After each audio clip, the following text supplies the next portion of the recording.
Now, baby, do you want somebody? On the real, you can't trust no. On the real, do you love somebody? 1, 2, 1, 2, 1, 2, 1, 2. So this is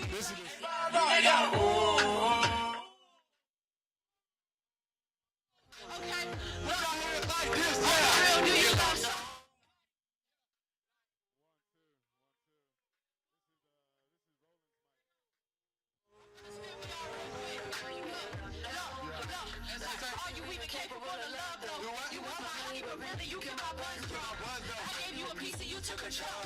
You took a part of me out of me, now my love broke. No, a part of my anatomy, and it said that it had to be. If I fall, you my gravity, and I hate that you mad at me, but I guess what I had to see. Had to see this, I had to open my eyes. I'm still coming back to you at the end of the night. Even with all the lies, even with all the tries. I know you coming back, even with all the goodbyes. Look, so I still got some hope. Every time that I see you, I spend time move slow. Got all the money in the world without you, I'm broke. And I'm so dope, and I can't cope, but I'm too old. Man, I just can't go through this mess, man. All I have is on the real, do you love somebody? Look, do you trust somebody? Now tell me, do you ever give your heart to somebody? When you love somebody, when you love somebody. You don't hear this, Mike? You don't hear this, Mike? Tell me, do you want somebody? On the real, you can't love nobody. Do you hear this, Mike? Do you hear this, Mike? Okay, yeah, alright. On the real, you can love somebody. Yeah, like, like, alright, on the real. Yeah, let's do it. Okay, look. You tell me I don't try to understand, but I don't really think I even want to.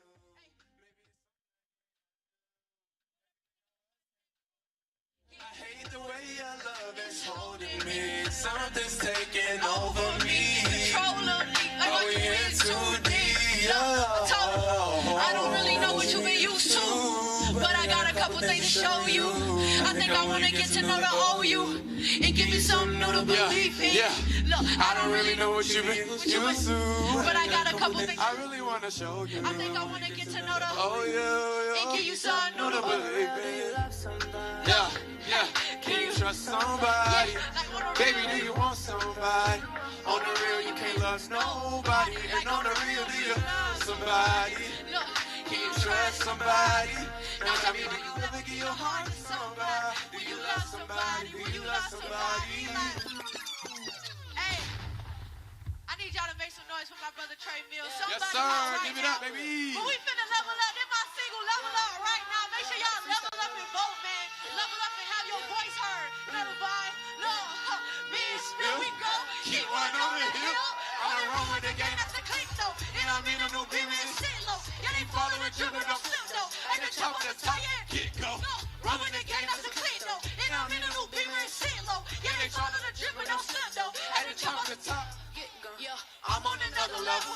On the beat, ain't heard another bezel. I need a watch, I need another bezel. If you get caught, you better never tell them.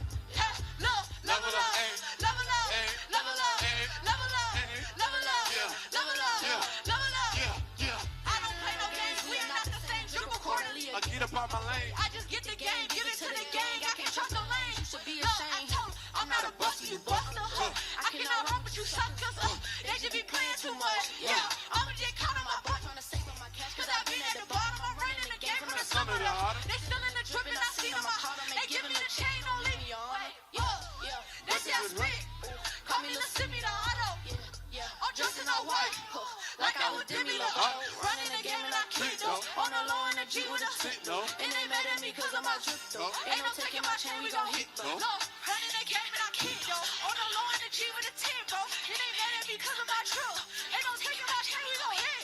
On the road in the game, that's the click though. And I'm in the new beam and sit low. And they follow the drip though. At the top of the top. Low, roll in the game, that's a click though. And I'm in a new beam and sit low. But don't slip though. Can't go. I'm on another level. On the beat, I heard another better. Need a watch, I need another bezel. You get caught, you better never tell her. Let's go. Low, level up, level up, level up, level up, level up, level up. Hey, hey, hey. Look. Y'all, I need y'all to put y'all hands together. On beat though, like.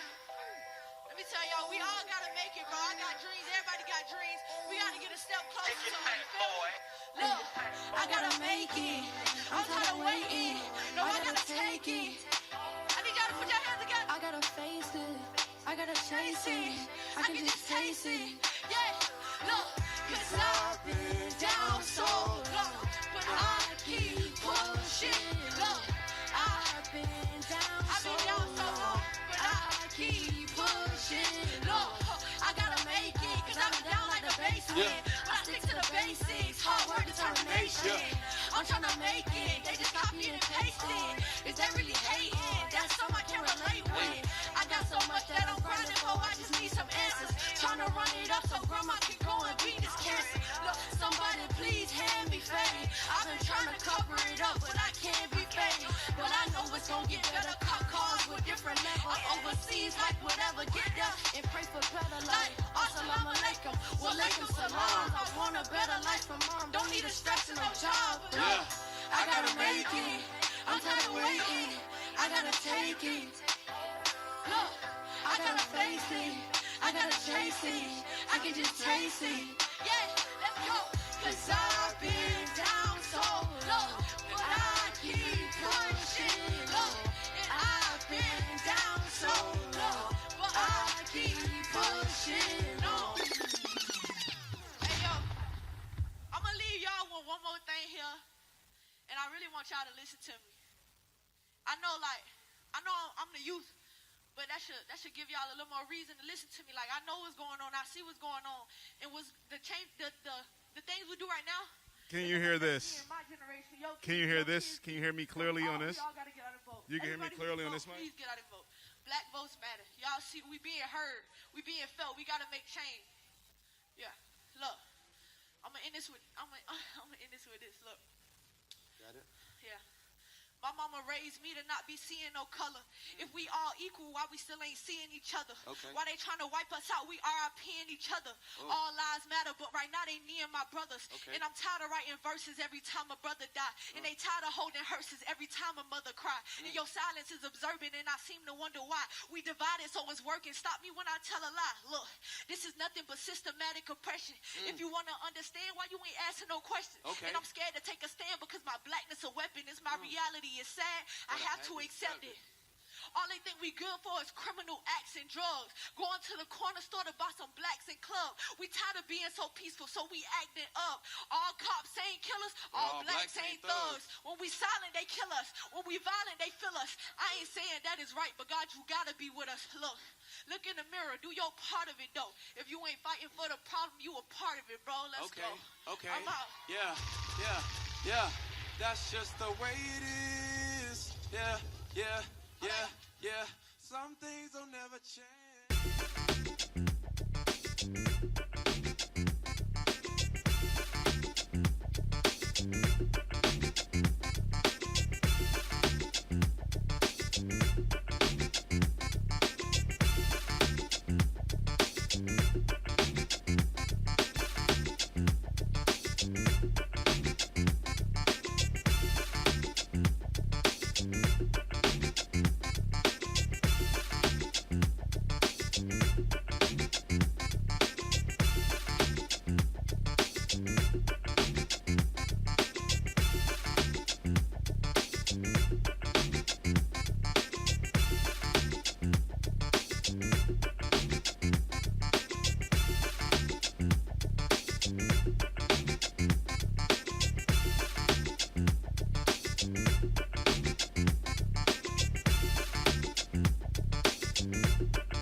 See how Ricky.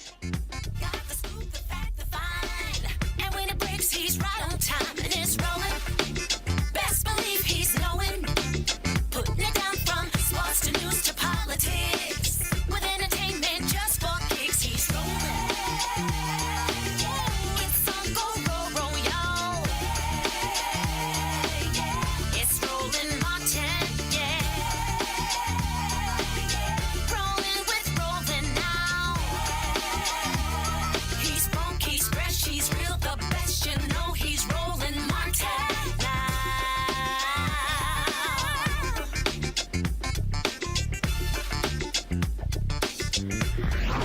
Martin.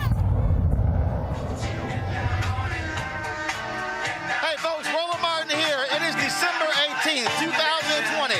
We are broadcasting live here in Savannah, Georgia with Black Voters Matter, where they're having a GOTV event.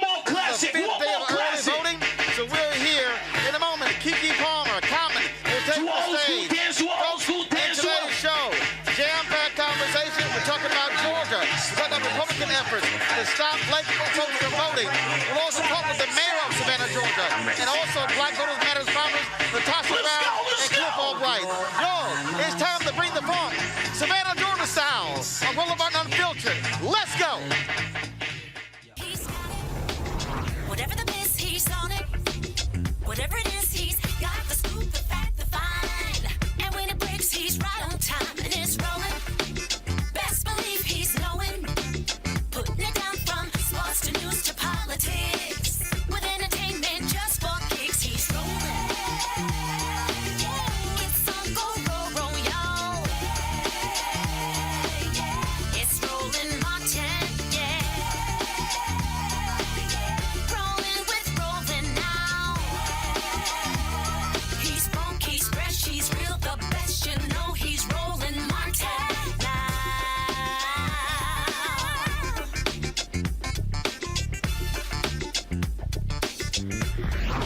Martin. Hey folks, Roland Martin here. We are broadcasting live from Savannah, Georgia, on the campus of Savannah State University, where Black Voters Matter. They're holding a Get Out to Vote concert right here.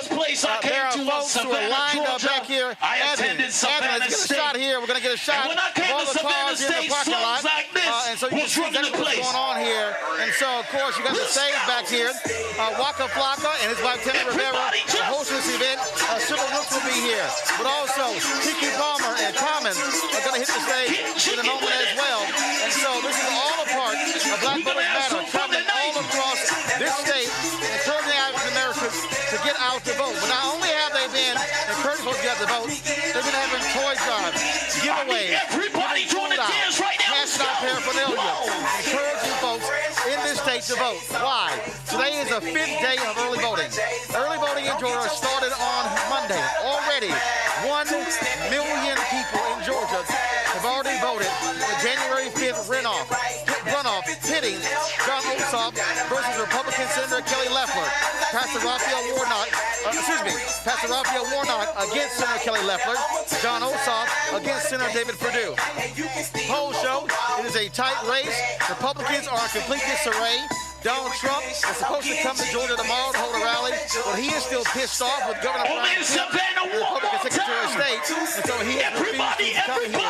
Now, the Ossoff as well as the Warnock campaigns announced that on Monday, Vice President-elect Kamala Harris will be coming to town.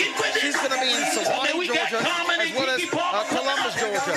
We're going to be there as well, broadcasting live when she holds those events and those rallies there in Savannah and Columbus as well. This is for all the marbles, folks, because these two races are going to determine who is going to be in control of the United States Senate. If Democrats are able to win both U.S. Senate seats, it will force a 50-50 tie in the United States Senate. Then, of course, she will break the tie.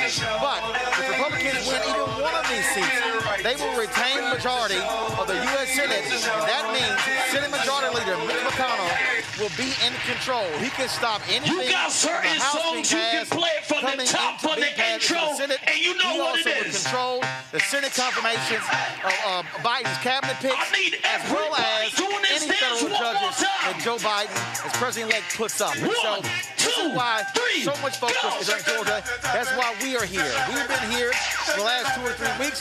We're going to be here through January 5th as well. We've been live streaming events like this all across the state. That's what's going on.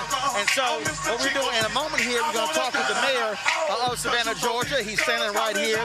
Again, so you got folks who are all out here. They're practicing social distancing. This is one of the numerous rallies that they've been holding. They have been traveling all across. Now look, some of y'all are saying the music's too loud. Folks, you got to understand, literally the stage is right here. So, of course, the music is loud because this is an outdoor rally. People are sitting in their cars. And so there are people who are probably 15, 20 rows deep. So you got to be able to hear the music. And so that's what's going on here. So what we're doing now, folks, is this here. I want to go ahead and introduce our panel and bring them in. Now, it's going to be hard for me to hear, but it's okay. I'll go ahead and introduce them. First up, we have Dr. Nyambe Carter, of course, Department of Political Science, Howard University. Michael Inhotep, host, the African History Network show. Candace Kelly, legal analyst. Dr. Carter, I want to start with you. Control room, kill my microphone while she's talking. I'm not going to be able to hear. Let me know when she's done. Dr. Carter, when I talk about why we matter, first fight of fair vote, they said that 41% of the people who turned out on the first day early voting were African American. What we are seeing is the power of the black vote. That's why these events matter. And so that's why Republicans, Dr. Carter, are hell-bent on trying to keep black folks from voting. So focused on making sure that people distrust the political system of Georgia, because it's not just having a chilling effect on the GOP voters, it's also going to have a chilling effect on black voters. The confusion, the uncertainty, and certainly the misinformation that has been circulating around the state is liable to make many voters, particularly black voters, some of whom feel very disaffected by the system, likely to sit out. Now, we've seen at least lots of people turning out so far, but we've seen, at least for non-white voters, a little bit of a lag this go round than we saw in the general election. Now, all is not lost, of course, and I think as the GOP continues to self-destruct in the state, this bodes well for the Democratic candidates. But certainly, black voters are a force in that state. They saw it in the general election, and they're doing everything they can at this point to prevent black voters from influencing these runoff elections in the way that they did in the general, because as you pointed out, this would give the Democrats a tremendous amount of power. I'm going to go to Candace right now. Candace, there are still legal challenges. Republicans are trying all they can to stop literally signature matching. They want to stop drop boxes. They've been losing in court. These are the kind of things that they are doing to target black voters. Absolutely. And it's all for naught. I mean, look at the groundswell of people that are behind you and in front of you. This is what Republicans are fearful of, and this is why they keep going. But we know that the United States Supreme Court is the law of the land. That's what they call it. They are the last people to speak on whatever issues it may be. Sometimes they get it wrong. Sometimes they get it right. This time they get it right with a very, very short determination that this was basically a frivolous lawsuit. Republicans actually should be scared, because every time that Trump opens his mouth, every time he tweets, every time he says something that is out of order, he just dismantles the Republican so-called brand. What we're looking at now is the fact that Trump will not concede. He will not say that he didn't win.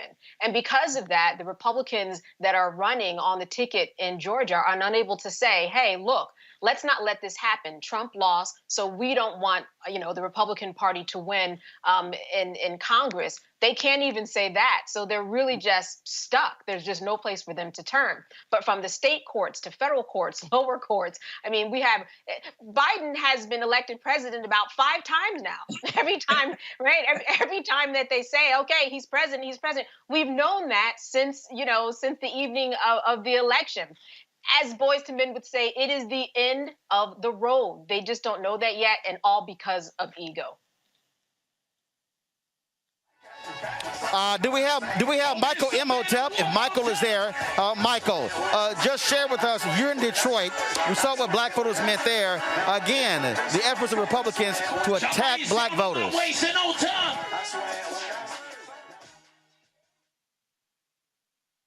Continuation of the attack on African American voters. We saw it in Detroit, we saw it in Milwaukee, we saw it in Pittsburgh, Atlanta, and it is continuing in Georgia. And one of the craziest things is, Roland, I talked about this on my show earlier this week. Trump has been tweeting that Republicans have to win Georgia, the 2 Senate seats in Georgia, January 5th race. But then when you look at the donations that are being donated, when they send out these Trump emails to raise donations, a large percentage of the donations are not going to the Georgia Senate races, which is causing a problem with the Republican Party. Politico had an article about this, and it really seems like Trump is just out for himself. It really seems like Trump doesn't really care about those Georgia Senate races. He's trying to raise money for himself. But Trump sowing discord and the Trump acolytes, the attorneys that have been filing these frivolous lawsuits, is almost 60 lawsuits now. What they're doing is really undermining the Trump base and really discouraging many of them from voting, because you can't, on the one hand, say the election is a fraud and is rigged and things like this, but on the other hand, say go out and vote for Kelly Loeffler and David Perdue. So they really so the Republican Party really has a problem on their hands, and Donald Trump is undermining these 2 senators at the same time, and attacking Raffensperger and Brian Kemp, 2 Republicans, attacking them at the same time. Let's do it again, tour. And I need you to get to those polls again. Well, absolutely, and so absolutely, that's exactly what's happened. So again, let me do a reset, folks. We're here in Savannah, Georgia, where Black Voters Matter is having this program here to encourage folks to vote, to get them out to the polls. And so what we're going to do right here is we're going to sit here and go to the stage here. We're going to go to the stage here with Black Voters Matter. Director of Black Voters Matter, Mr. Cliff Albright.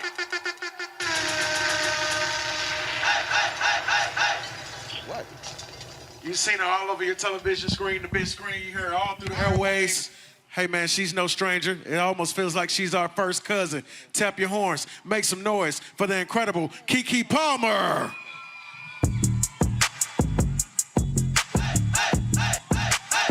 Black excellence, black excellence, black excellence. Hey, what's up, y'all?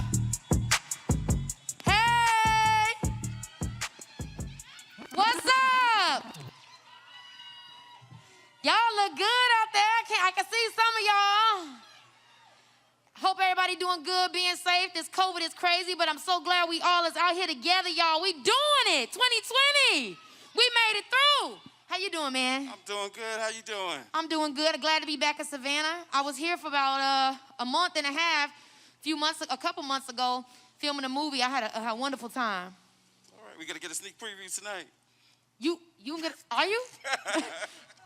If you are, then me too. I ain't seen much yet. I can't wait, though. Well, we're glad to have you here in Savannah. Obviously, there's a lot going on in Georgia. Obviously, all eyes on Georgia, right? Yeah. All eyes on Georgia. Thank you so much. So, what is it? Why do you feel, you got people around the country who, actors, actresses, celebrities, influencers who have really gotten involved, from your perspective, like, why is it that you feel like, it's important for you to be getting involved in talking to folks about the vote and getting folks involved? Like, what makes you want to do all this? I don't mean no disrespect. I'm just taking a little bit of my mask off, y'all, just because my glasses get fogged up. Mm-hmm. But I think it's important because I can only speak from my perspective, is because it's the only way we're going to actually see real change. I'll be honest, I'm 27 now, but when I was like 21, 20, that's when I really started understanding how to vote.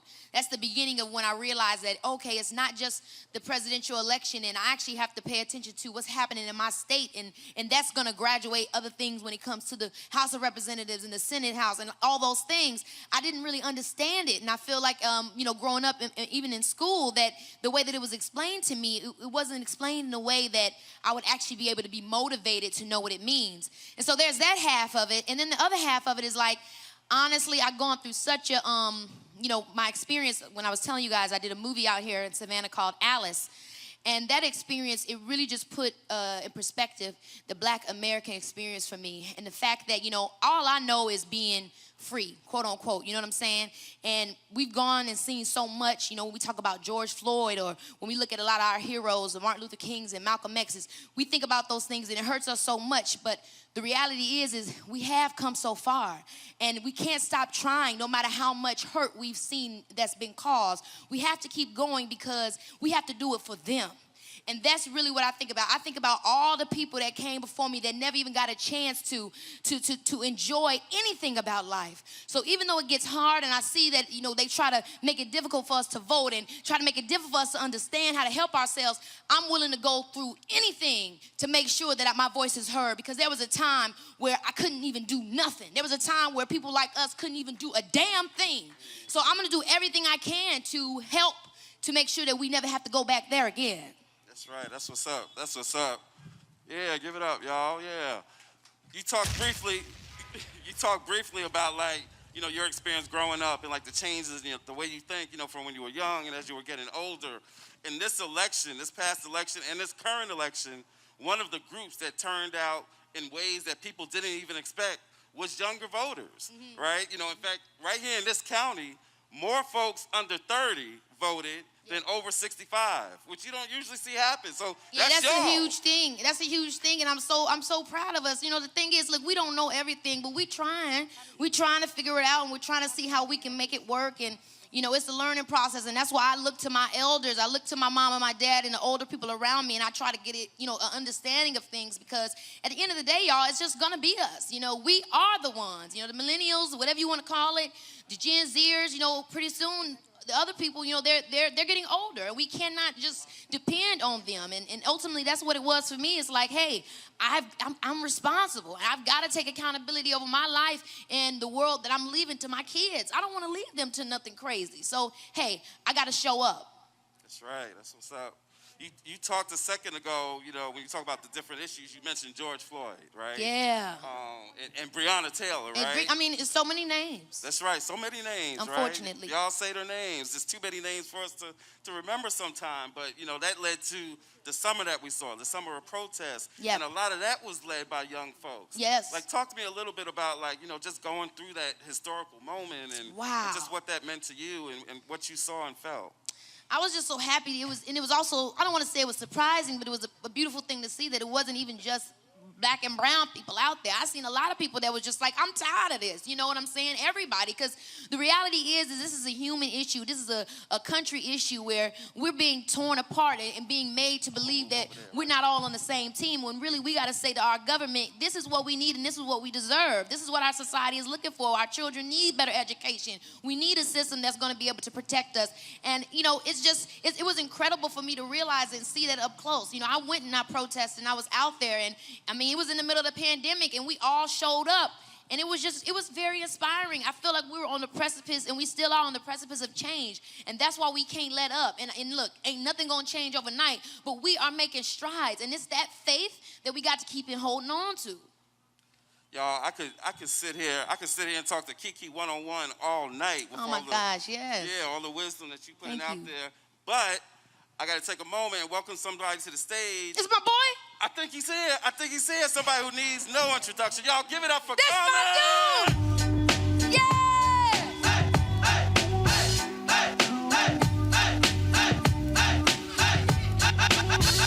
I never knew a la like this. Gotta be something for me to write this. Queen, I ain't seen you in a minute. Y'all, Rashid is the truth. Common. Call him by his real name. Peace. What's up, y'all? What's going on?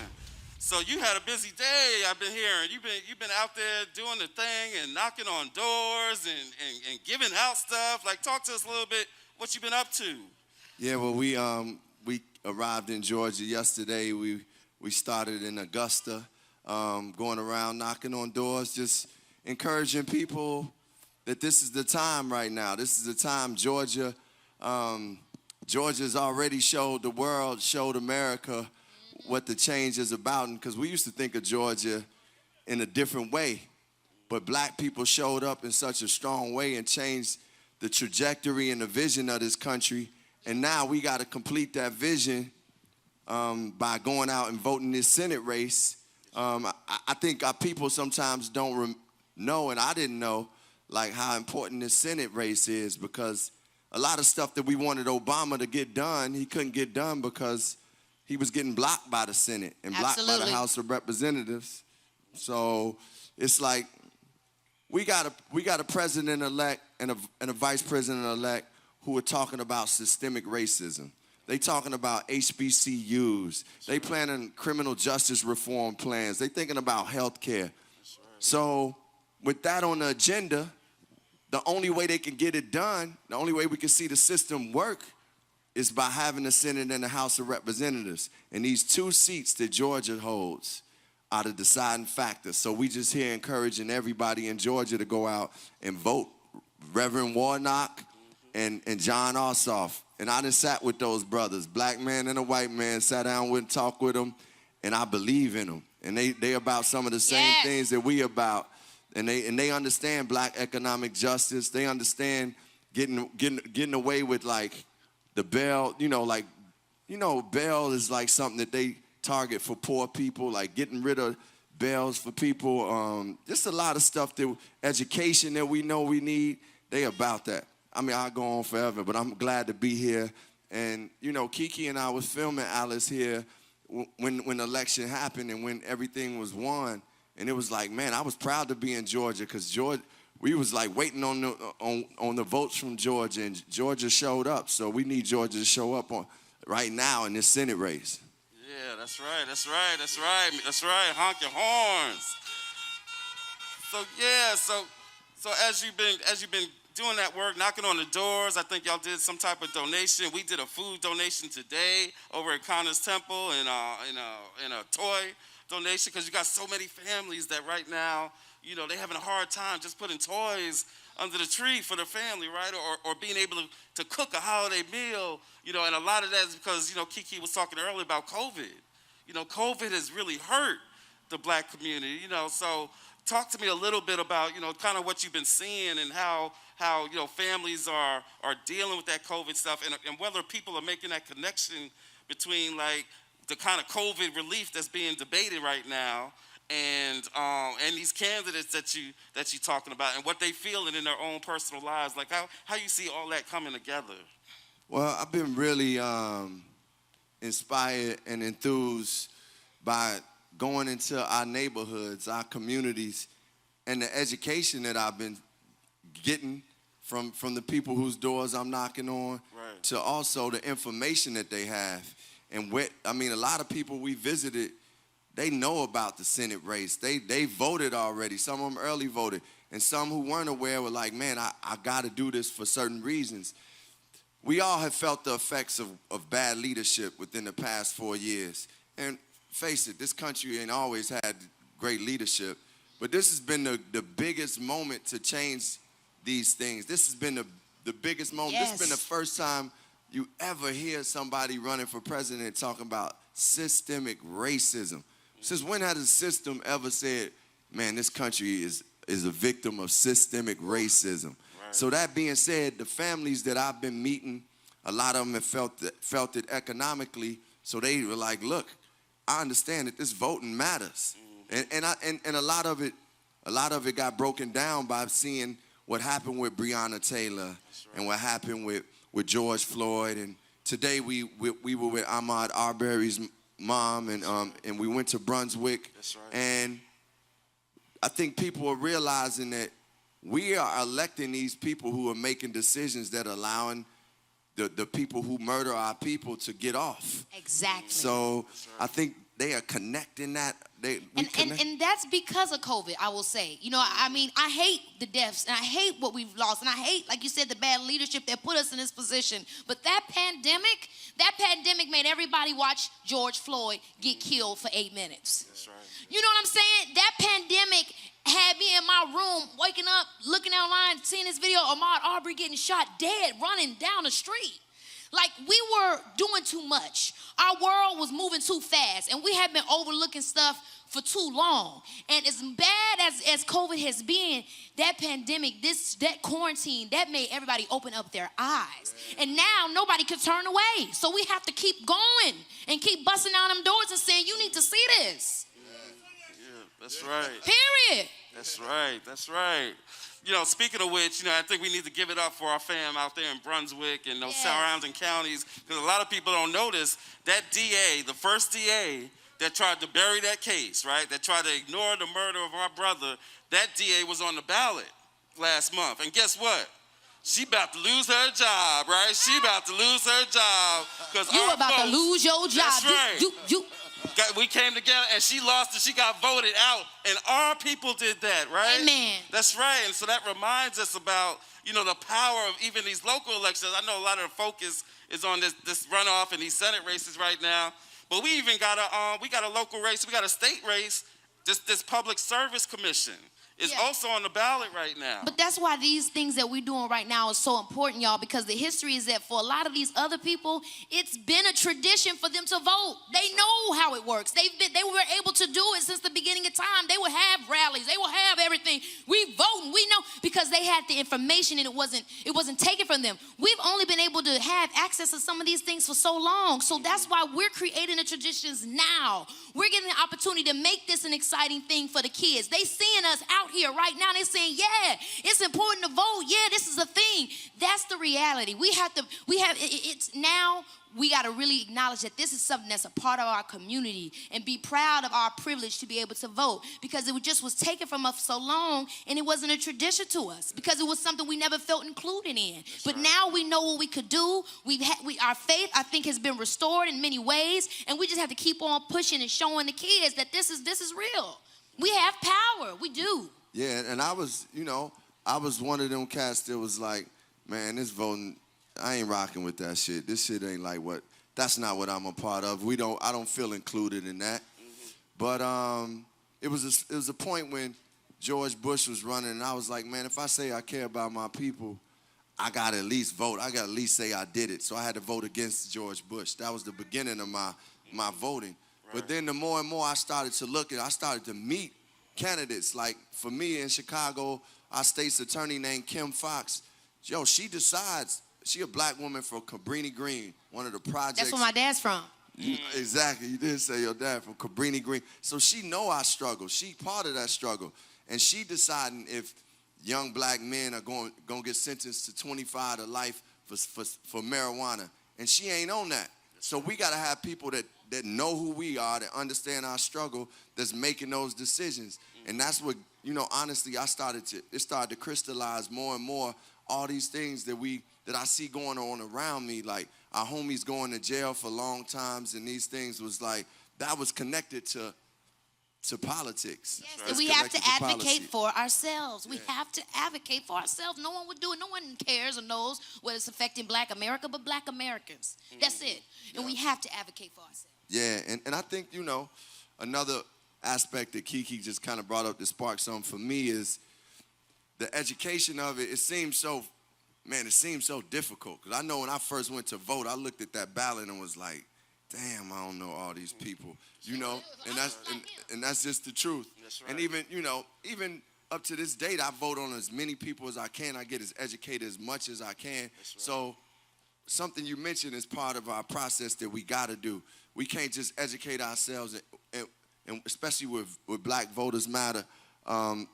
With what you all do, we appreciate that because it's not only during election time, but it's in between elections. Right. So the more we get close and acquainted with who these candidates are, it won't be just like a test that you start studying for later. Right. You'll already know I seen this person in our community. I know who this person is. I knew who Obama was because my mother and them kept talking to me about him. His sign was up in the window. I saw him at the hip hop conventions that we were having. So eventually I was like, I gotta support this brother. But it's accumulated understanding and me continuing and us continuing to stay engaged. It can't just be when shit going wrong. And not letting what goes wrong stop us from getting inspired to keep going. Because there was a time where we felt like that. I remember watching, y'all remember Good Times? Michael, the youngest son, he was always talking about politics. That's right. It was like, I want us to get back to that place where we have little ones that's saying, yo, mama, one day I want to be the president. Mama, one day I want to run for mayor. Like, we got to get back to making that stuff cool. Those are, doing stuff for your community, that's dope. That's way better than acting, singing, and dancing could ever be. That's right, that's right. And that's why it's important to us, and I know it's important to y'all, that we always try to find ways to get our culture into the work that we do, to get our culture into the voter mobilization, because strategy without culture ain't nothing, right? And so I know you try to use your music, you try to use everything that you do to incorporate that. Let me ask y'all both something about gender for a second, right? Because you got a lot of discussions going on, and I'm going to talk brother to brother, right? A lot of discussion going around about black men and, why we don't vote at the same rates as sisters do, right? And, what does it take in your mind? What are the issues, when you talk brother to brother with guys? What is it that you think brothers that is the most powerful thing to really get brothers in particular involved in this process?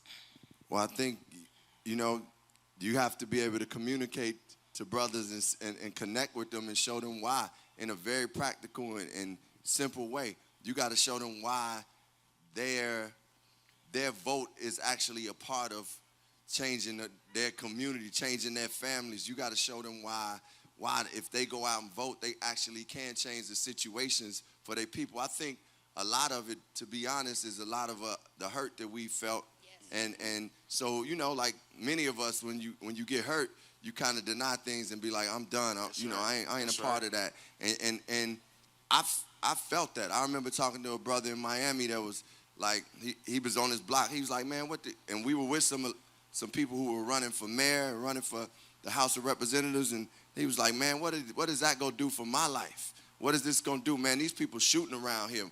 He had just got shot in the eye. And we started talking to him more and more.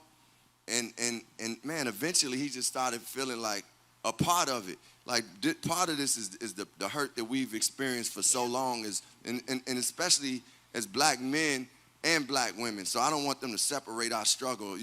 Obviously women have their own struggle as a woman. So the black woman has been the most oppressed in the structure of this country. That's what Malcolm said. The original Statue of Liberty was a black woman. That's Then right. they sent it back. Now get into it. That's right.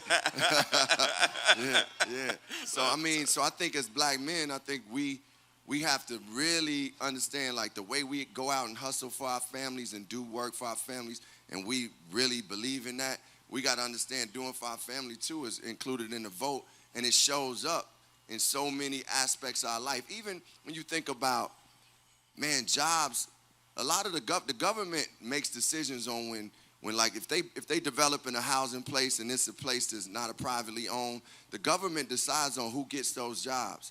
Now imagine if I'm in office, or if you're in office, or Keke is in office, we gonna make sure people from that community get those jobs. Yeah. And that's like, we have people now that are running, that are you, that are me, that are Keke. And understanding that you don't need to throw the baby out with the bathwater. Like when it comes to politics and stuff like that, there's strategy. When we look at these people, we can't just say, oh, well, I don't agree with her and I don't agree with him. Fuck them both. Excuse my language. Sorry. But we got to say to ourselves, wait a minute. Okay, well, what's this? Let me think. Let me be strategic. What step can I get to in order to get to the ultimate goal of where I'm going? Is there a way that I can rock with this person? And then who can best be able to manipulate this situation? And blah, blah, blah. We have to be able to think like that. We can't just sit there and be playing a chess game, and when we look like we ain't got the best moves, we throw the game away. That's just, we're doing ourselves a disservice at that point. Like you were saying, when we just give up because it's not clear and everything ain't perfect, just life's not that way. And I know specifically as a millennial and growing up in the digital age, everything is like boom, boom, boom. But life is not like that. And we have to take that energy out of it, and we have to really sit and think and strategize with our friends and be like, yo, but for real, who can we coerce? How can we get this to rock and then get to where we ultimately going? We got to, be patient and steadfast. Yeah, tell them. Pass the hat. I love y'all. We gonna do it. Let me ask the flip side the flip side of my question, right now we obviously, you know, we talking a lot about black girl magic and the power of the sister vote and win with black women, and we got a black woman who's about to be vice president, y'all. That's crazy, right? It's crazy. And not just that she gonna be vice president, part of the reason that these 2 Senate seats that Carmen was talking about are so important is because it creates a tie in the Senate, and when there's a tie in the Senate, guess who's gonna be casting the tie-breaking vote? A black woman, right? Yeah! So what is that? How does that feel, Keke, to be in this moment and see this, you know, this moment for black women and this woman and all I'm that? I'm thrilled. I'm inspired. I'm thrilled. I'm excited. I want to show up. I want to work harder. I want to be better. I want to do everything I can. That's what it do. It inspires me. It inspires me. Seriously, y'all. It's just a beautiful thing. There's been a lot of hurtful things that we've been seeing happening. 2020 has been hard, but we got to focus on the gratitude. We got to focus on God's grace because guess what? We're still here. That's right. And we can still do something. That's right. So that's what I choose to focus on. And I'm so proud of all of us out here. It's cold as hell, but we out here. That's right. You know, you mentioned the film that y'all were doing, and you know, you of course did a song from a movie a couple years ago in Selma, right? And those of us who know our history know that Selma is an important part of our history, voting rights, right? Yes. That's one of the issues that we're still facing today is this issue of voting rights and voter suppression. Even right now in Georgia, there's folks in other counties that are trying to take away black votes. Right now, as we speak, you know, talk a little bit, if you could, Carmen, just about, you know, as you reflect on that voting rights struggle, and then the fact that we got a John Lewis Voting Rights Act that's sitting in Congress right now. Like, what does all that mean to you? I mean, it actually just reminds us of how much work has to be done.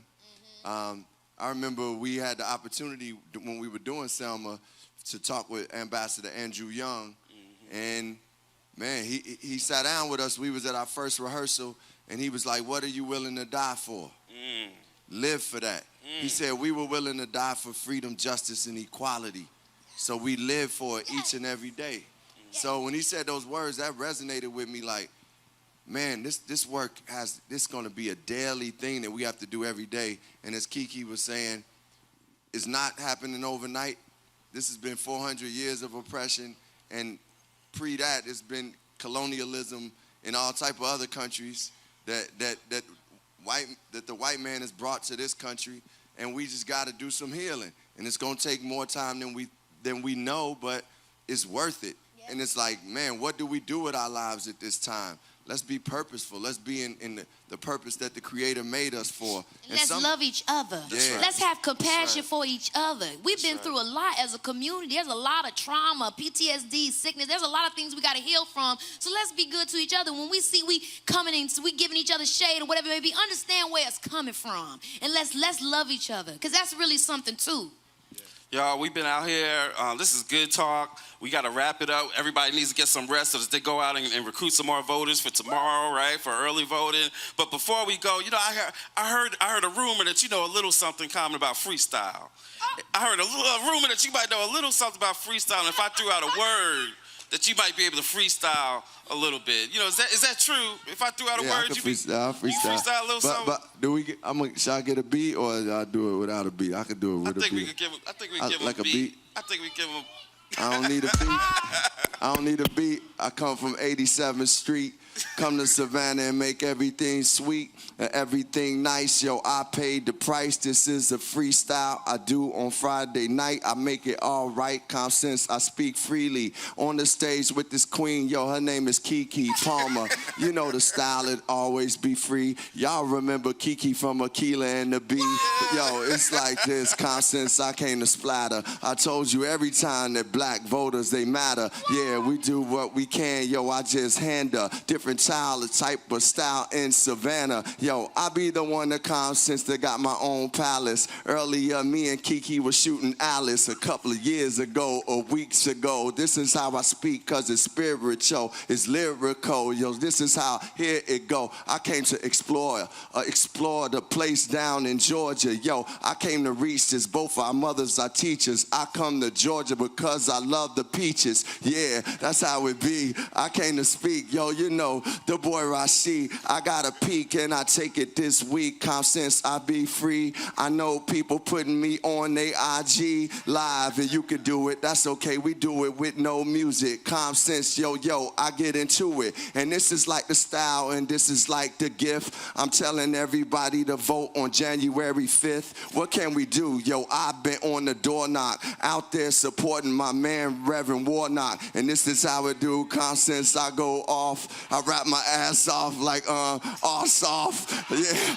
calm sense, I never been soft. You know I get this shit open just like a loft. And loft it open, calm sense scoping. I keep wrote or writing, I keep inviting, it's tighten. It's like the Clash, the cash, I kinda take it. This style is sorta sacred, the freestyle I can make it. The style is never vacant in the lot. We got the spot, turning it up a lot. This is lit, it's hot, you know I rock a lot. Yeah, now Keke sing a song so strong. Keep it going on, Keke, yo, we got the form. Yo, calm sense, let it follow. Keke, we both from Chicago. Hey! Yo, give it up for Common and Keke Palmer! Sing something. Oh wait, y'all still going? Y'all still She going? gonna sing something, sing something. Oh, wait a minute, Oh my gosh, okay. Hey, I don't know what the hell he want me to sing. Oh, we out here. I love y'all. I don't know what I'm gonna say, but I know I'ma be okay. I love my people. I do anything I know I need you. Yeah.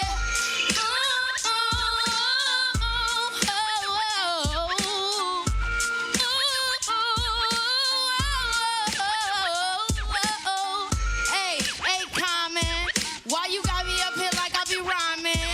I don't know nothing about none of that, yo, but I'ma do what I can, that's for sure. Yeah. Yo, give it up for Common and Keke Palmer!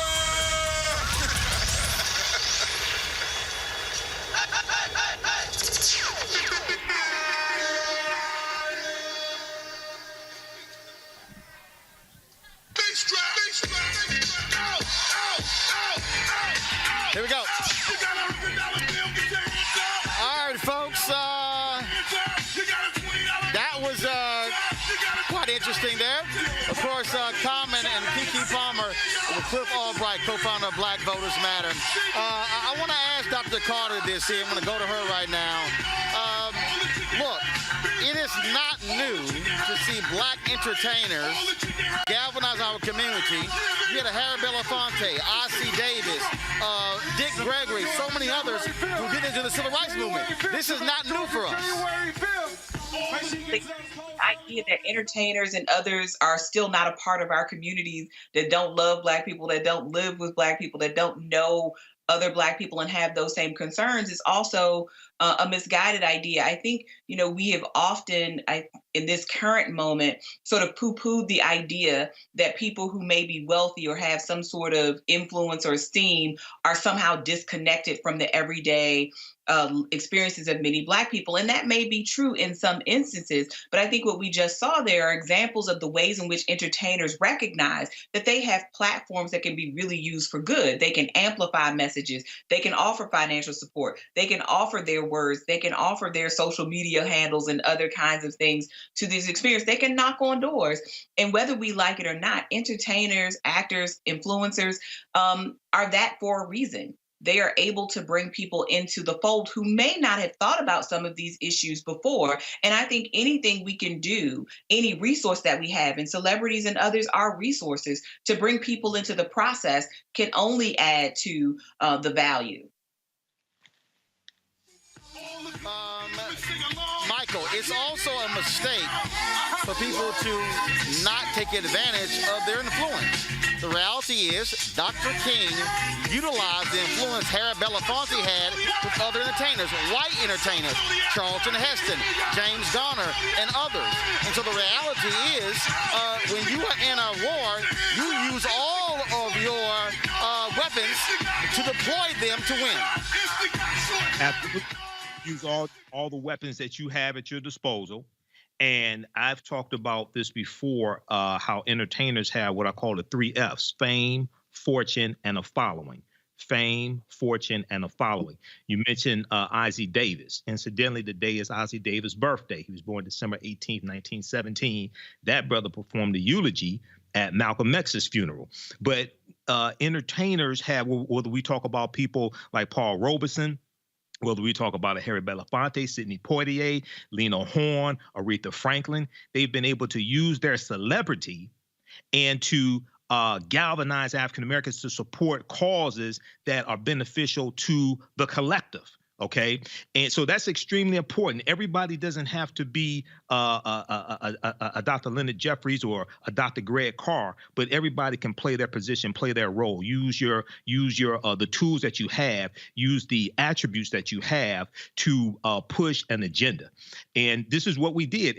And back in I forgot exactly. I think it was, I can't remember, was it 63 or no, it was 68. It was February 1968. Harry Belafonte guest hosted The Tonight Show for an entire week. On MSNBC, Joanne Reed did a executive producer documentary dealing with this. They just showed this a few weeks ago. And during that week, Harry Belafonte had all these African-American entertainers, but also activists. He had Dr. Martin Luther King Jr. on the show. And what he's doing is bringing the civil rights movement right into white people's living rooms, right into African-Americans' living rooms all across the country. He leveraged his position, but Johnny Carson gave him that opportunity also. So we've always done this, and we have to continue to do this as well. And Candace, the reality is this: we talk about from the legal side, black entertainers in our history played a critical role raising funds for NAACP, LDF, other groups as well, because when we talk about this battle for civil rights, for black rights, you have the legal part is a major component of that as well. And we still see it today with what Hill Harper and what John Legend has done for law speed for civil rights under law, for LDF as well. Absolutely. And what's really important, too, is that you have this group of people that others trust. And that's what we're talking about, whether they're talking about voting or whether we're talking about taking the vaccine for COVID. People trust these people. If we think about, someone like a Mary J. Blige, who's been with people for the past 2 decades, there's a trust factor there. So when she talks about politics, people listen. Also, as Michael mentioned, not only do Black people listen, but white people listen too. When Blacks have the platform to speak, like a Harry Belafonte, who put a number of people on for a week when he did fill in for Johnny Carson. So there's a real trust factor here that we're talking about, and that's what we're seeing today. When Keke Palmer talks about, hey, the education system failed me and I really didn't understand my rights growing up, and now when I came about 2021, I realized that I was at a disadvantage. People start thinking, hey, let me look at my child and make sure that I teach him or her what they need to do. Because we are starting to build community organizers. As we know, for example, Obama was a community organizer and he built himself up and eventually became president of the United States. We have to start people and open up their doors, like Keke Palmer has said, to say, hey, go ahead and be on your the Board of Education, or go ahead and be on the local NAACP, because we're really planting seeds so that they can grow into people that we are seeing on the stage today in the Georgia Senate race. Celebrities do matter, and a lot of what they had to say was great. And of course, Common, as always, what he said was just sacred, especially his rapping. Absolutely. All right, folks, so we're going to go to a break. We are here broadcasting live from the campus of Savannah State University here in Savannah, Georgia, where Black Voters Matter. They just finished having their Get Out the Vote rally here featuring Waka Flocka, Timmy Rivera, Common, and Keke Palmer. We're glad to be here. They've been traveling all across Georgia. When we come back, we're going to talk about COVID. Man, Detroit is reeling today. From the death of Sheriff Bendy Napoleon, who was just on our show in October. He died last night of COVID-19, 65 years old. We'll also talk with the pastor of Metropolitan AME, where the Proud Boys and those white domestic terrorists tore down a Black Lives Matter poster. And Dionne Warwick, man, she's been lighting it up on Twitter. She's going to be with us live, talking about what it's like to be an 80-year-old having fun on Twitter. Folks, you're watching Roland Unfiltered, the only Black-owned media company. Matter of fact, we're the only media out here. This is why we exist, to come live from stuff like this to bring you the kind of news information nobody else is doing. I'll be back in a moment. Trump can show up and say anything, and they can just go, oh, yeah. And the African-American community was great to us. They didn't vote. You know, he just called you stupid. Did you hear that? But he's for us. Really? And they were just regurgitating the things that they had heard on a radio or in the barbershop or something that somebody had told them. They hadn't thought about it. Democracy is in danger because people don't know how to think. I'm done with trying to convince people to try to vote for their, for their life. You have to run for your life. I'm gonna go try to get people who are open to it and lead them. I'm done with hope. Fuck hope, fight. Daring to demand the right to vote for Black Americans. In Selma, Alabama, 55 years ago, John Lewis was nearly killed as he and hundreds marched across this bridge.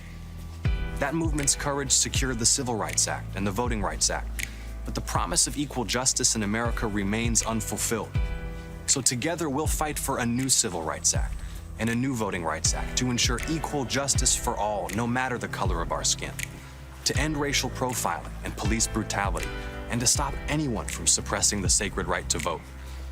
Congressman Lewis gave me my first job. He instilled in me the conviction to fight for justice.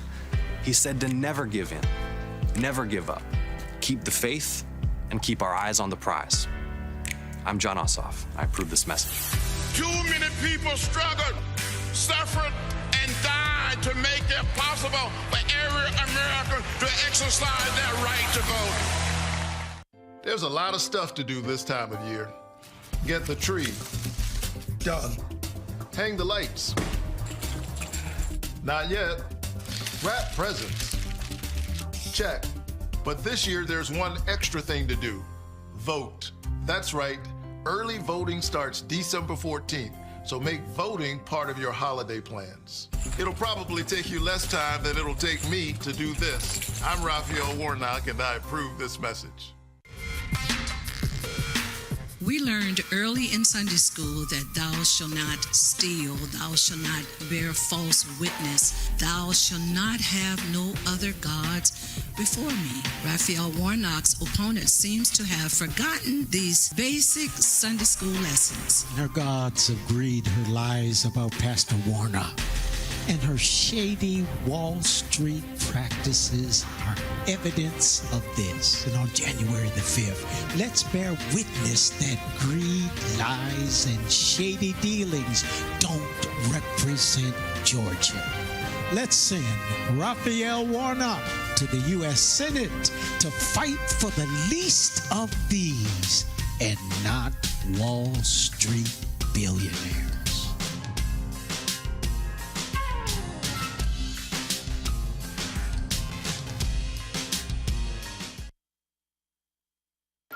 And I come to ask you to go all out.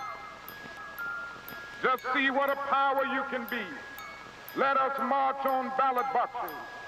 And that is to go out to vote. For this is the way we are going to straighten up the South and the nation. Let us march on ballot boxes. Till men and women will no longer walk the streets in search for jobs that do not exist. Walk together, children. Don't you get weary. One day, Georgia will be a better state. This is our Georgia, where the ordinary accomplished the extraordinary, and a new American story was written. This is our Georgia. We don't wait for change. We are the change. We keep climbing to the mountaintop and always set another seat at the table of brotherhood. This is our Georgia. We honor the sacrifices of the past, carry their work forward. Because democracy doesn't stand still. It must be protected, fought for, practiced every day. Let us march on ballot boxes until brotherhood is more than a meaningless word at the end of a prayer, but the first order of business on every legislative agenda. Let us march on ballot boxes.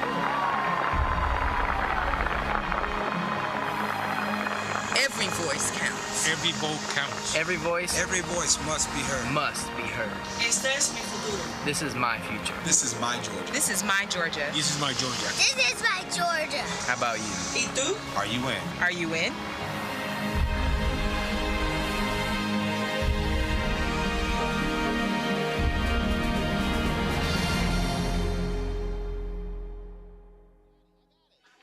I'm Deion Cole, and you're watching Roland Martin, Unfiltered.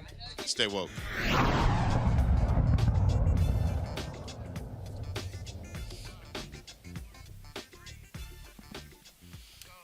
Hey, folks, welcome back. Roland Martin Unfiltered, broadcasting live from Savannah State University in Savannah, Georgia, where Black Voters Matter just finished their Get Out the Vote rally here. They've been traveling all across the state over the last, first of all, not the last few weeks, for the last several years. And so joining us right now is Cliff Albright. He is the co-founder of Black Voters Matter. Cliff, always glad to see you. Y'all been moving. We've been moving, man. We've been doing the 12 days of Christmas. We're on day 7, so we've been 7 straight days on that bus. We got 5 more. Then we might take a day off for Christmas, and then it's right back at it. And again, when y'all going to these places, you're not just passing out paraphernalia. Y'all are also food, toys, things along those lines, doing whatever y'all can to get people focused on voting. Yeah, our community's had a rough 2020, a rough 4 years, hell, a rough 400 years, right? But we've really been going through it this year, so what we wanted to do was we want to be able to give back. We got families that are trying to get toys for the kids. They can't, so we've been doing toy giveaways. We've been doing holiday food giveaways, hens and collars bought by black farmers who have also been going through a hard time throughout COVID, right? And so we've been doing all that. So, but we always say, like y'all say on Tom Joint, it's a party with a purpose. And so even as we're doing these giveaways, even as we're playing music, even as we're dancing and celebrating, we're registering folks. We're getting folks signed up. We're giving them flyers that have all the early vote locations. We're talking to them about the issues. We're linking them up with our page where we got information on the candidates. We're asking them to tell 5 friends, 10 friends, all of that. We're spreading love and we're building power at the same time. Metro Atlanta represents 60% of all the people in this state. Most folks want to focus on that. That's right. But the reality is Republicans typically have won when they've won in rural areas. That's Y'all right. have made an effort to really hit the other cities. You talk about being in Savannah. Of course, we were with y'all in Columbus on Sunday. Also, we were with y'all in Macon, Georgia as well. And so when you talk about Sewanee, we talk about Albany, all different places. Y'all have really focused on those places where, frankly, for a lot of African Americans out there, they're not paying attention to those television and radio ads. That's right. No, you're exactly right. We were Augusta, Warner Robins, and all those counties in between, those rural counties that they used to talk about in the Civil Rights Movement. They used to talk about terrible County, right, because of the bombings that used to take place there. All those counties everywhere in between those other cities and those mid-sized cities, that's what it takes to change this state. They've tried the strategy of just focusing on Metro Atlanta. I live in Metro Atlanta. I got nothing against Metro Atlanta. We need Metro Atlanta to come out big. But you can't change this state. You can't do what happened last month in this state without having all of those communities, black voters everywhere, matter. And so that's why we do what we do when we go to places where we go and we try to spread this word that no matter what size your county is, you matter. And when we let folks know, when we ride through on that Blackest Bus in America, when we come in with these programs, when we do the daily work of phone banking and texting and postcarding and knocking on doors that have never been knocked on before, when we do that in all these counties, that's how we change the state, and not just in this one election, but that's how we change the state long term. And of course in Georgia, but y'all have gone, of course you focus on Georgia because of the runoff. Right. The reality is y'all have been hitting Mississippi, Alabama, Louisiana, Texas, North Carolina, South Carolina, really, I mean, going all over, but really these southern states where so many African Americans live to maximize the voting power. That's right. You know, we say this, the South has something to say. We say it, the South is rising. That was the name of our first tour. It was the South is Rising tour. We said that 2 years ago before Georgia flipped, right? We said that 2 years ago before all of this attention that we have right now. And we believe that it's even more so the case right now that the South can really change the direction that this country is going. And that's because where we are, most of the black folks live in the South, right? So we can't afford to just throw this territory away. We can't just afford to let, Republicans and conservatives just kind of run rampant in this territory, because what happens is when they get over on us in the South, it's only a matter of time. It's like a petri dish. It's like a laboratory. The stuff that they practice in the South winds up infecting the rest of the country like a cancer.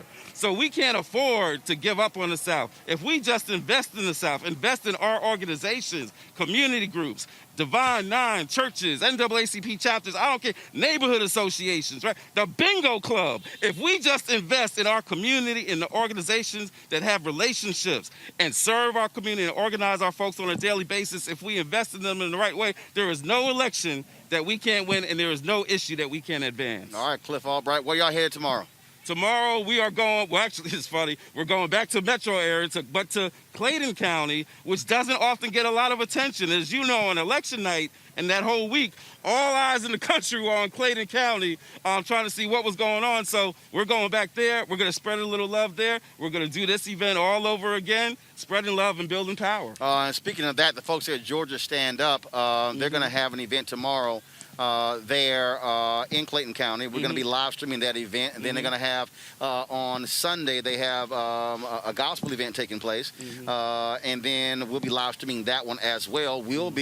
I'll be speaking at a Get Out the Vote rally tomorrow. I'm the keynote speaker in Athens, Georgia, another place where African American turnout was not as strong as it should have been. And right now, in fact, I'm glad you mentioned Athens, which is in Clark County. There's a couple of counties which right now are you got Republicans that are trying to challenge voters and their addresses and trying to get them removed from the rolls, which is illegal within 90 days within this window of a federal election. But Clark County is one of those where that's happening. Muskogee County is happening, and Cobb County. All these counties where they know that there are critical votes that helped change the last election and that where they're hoping to suppress the vote to keep it from happening again in January 5th. All right, Cliff Albright, we appreciate it. Thanks a bunch. Tell people where they can get more information about Black Voters Matter. Y'all can check us out. Y'all can check us out on Facebook, Twitter, IG, Black Voters MTR, Black Voters MTR. In fact, tomorrow on IG, I'm going to be doing a conversation with Questlove. So check us out on our IG page, Black Voters MTR. All right, Cliff Albright, I appreciate it. Thanks a lot. All right, thank you, All Roland. right, folks, we talk about the importance of black politicians. I'm going to bring in right now the mayor of Savannah, Mayor Van Johnson, a good Alfred brother. Glad to see him here. Mayor Johnson, please share with us, again, how critical cities like yours are.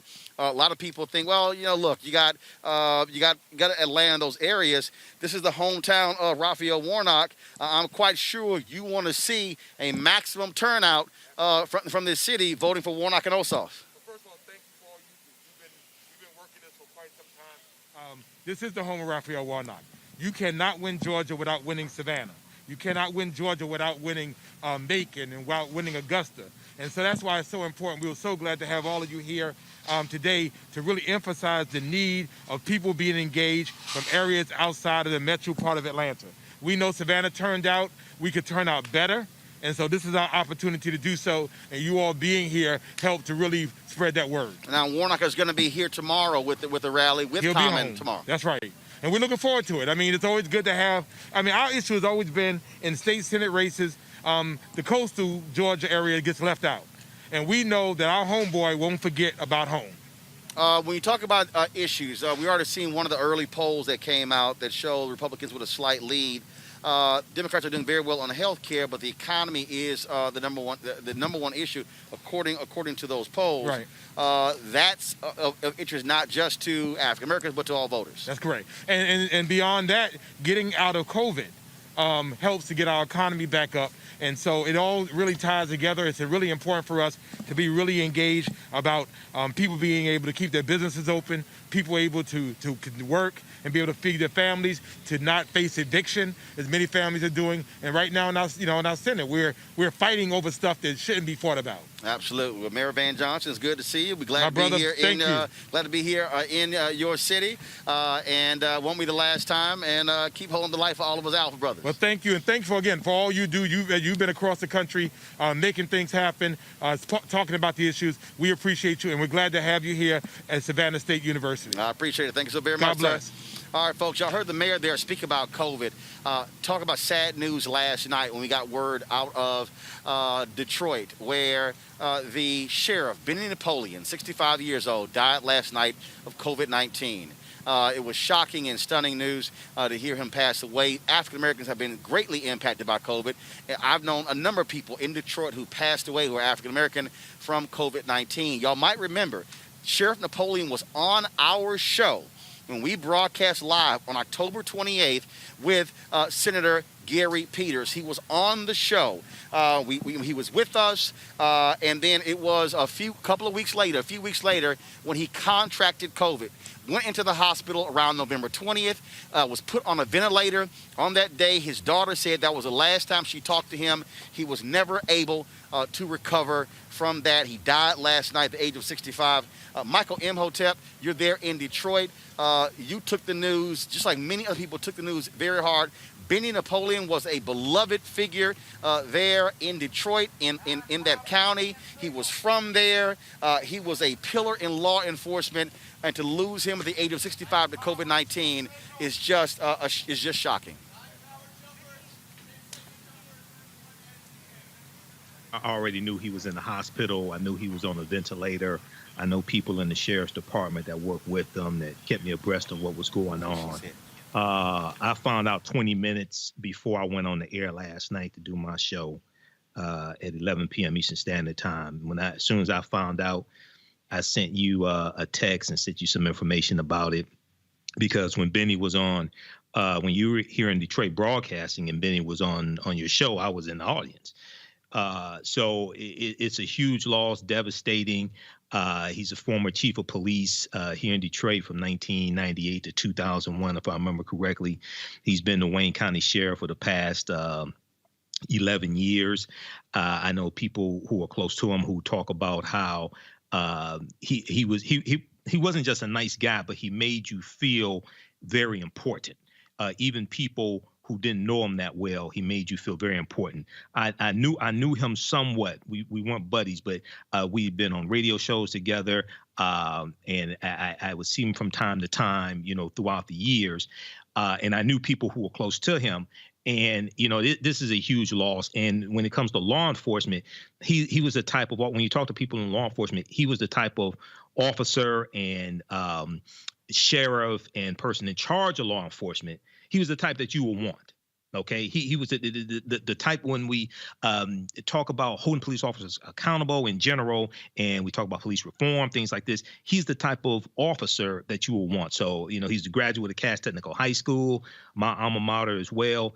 And this is just a huge loss for the county of Wayne, for the city of Detroit. So people here in Detroit are devastated. And a few months ago, we lost Donna Faye Collins, who was another Wayne County sheriff. He passed away of COVID-19 as well. Benny's brother, Hinton Napoleon, who is the chief of police in Highland Park, Michigan, which is an enclave of Detroit, he was hospitalized with COVID-19 for something like 70 days, 75 days. He survived. And, we all thought Benny was going to make it, but unfortunately he did not.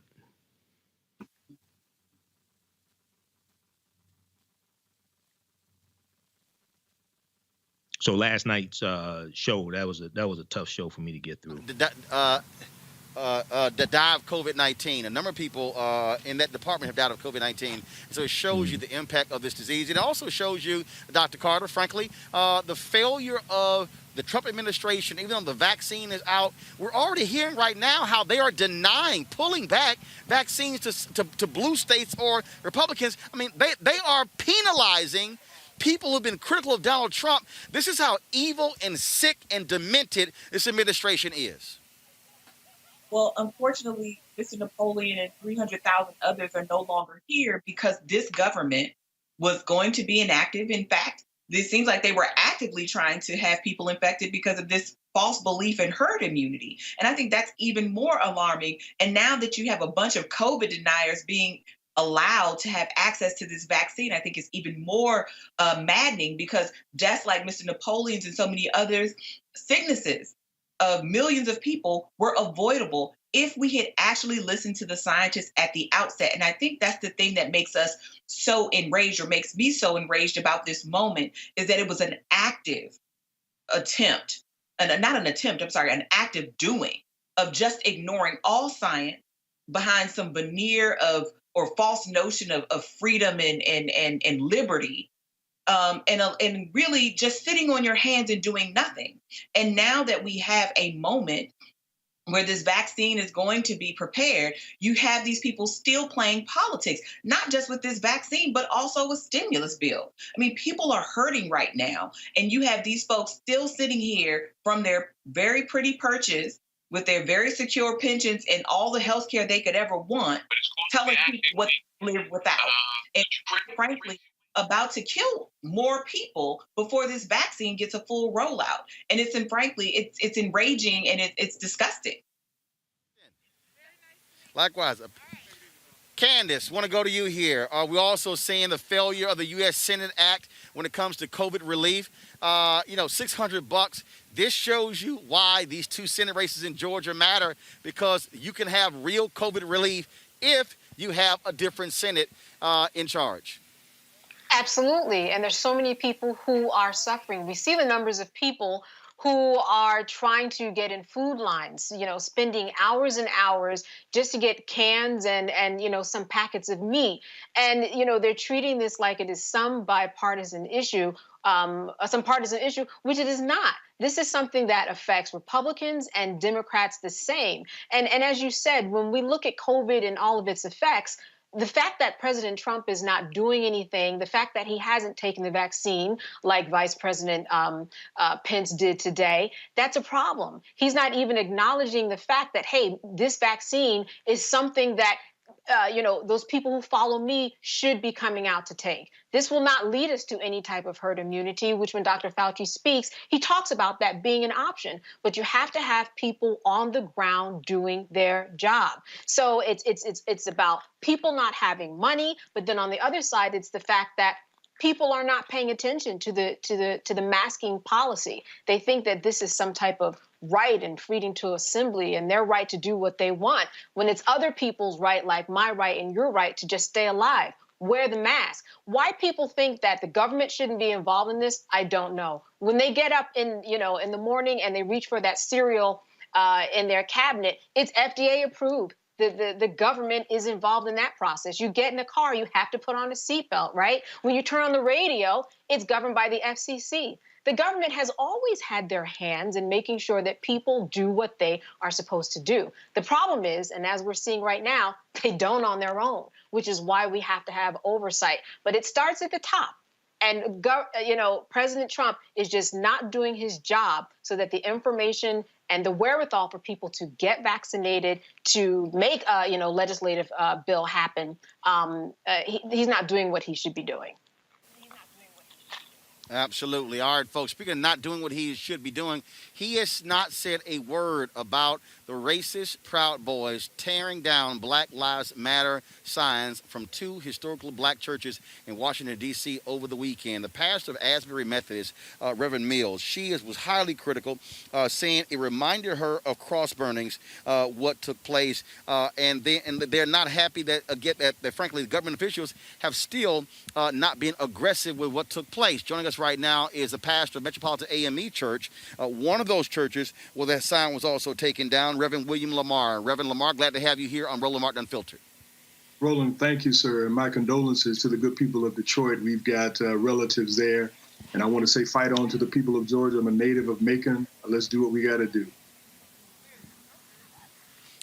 This was shocking to many people to see these white domestic terrorists take these signs down. We showed the video setting them on fire. They were making a statement by the action, and the fact that Trump has said nothing, Bill Barr has said nothing, Republican senators are silent in what they did. This is fundamentally clear that these folks don't give a damn, about Black Lives Matter or black churches. Well, let me say this, Roland. I want to be clear. Why would we expect them to say anything?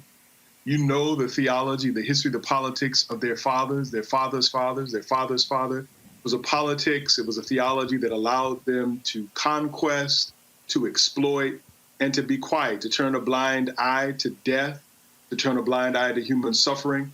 And you can draw a straight line from their not paying attention to our ancestral suffering, the suffering of natives in this space, to their not caring about people who are dying of COVID.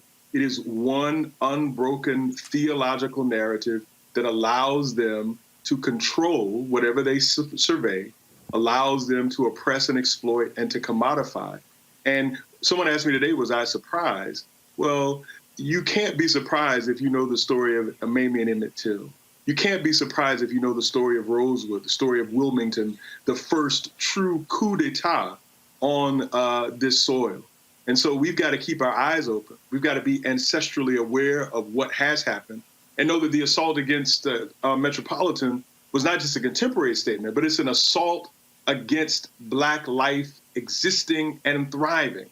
It comes from that same spirit of lynching and destroying Black Wall Street, where there was Black prosperity, where there's a Black assertion of joy, of humanity, striving to become all that we can be. There were those who felt like violence was the only reaction because they do not have a theology that accommodates human acceptance, brotherhood, sisterhood. They have a theology that says that we are in charge, you are subordinate, and we need to be clear about that. And Reverend Lamar, also silent, white conservative evangelicals.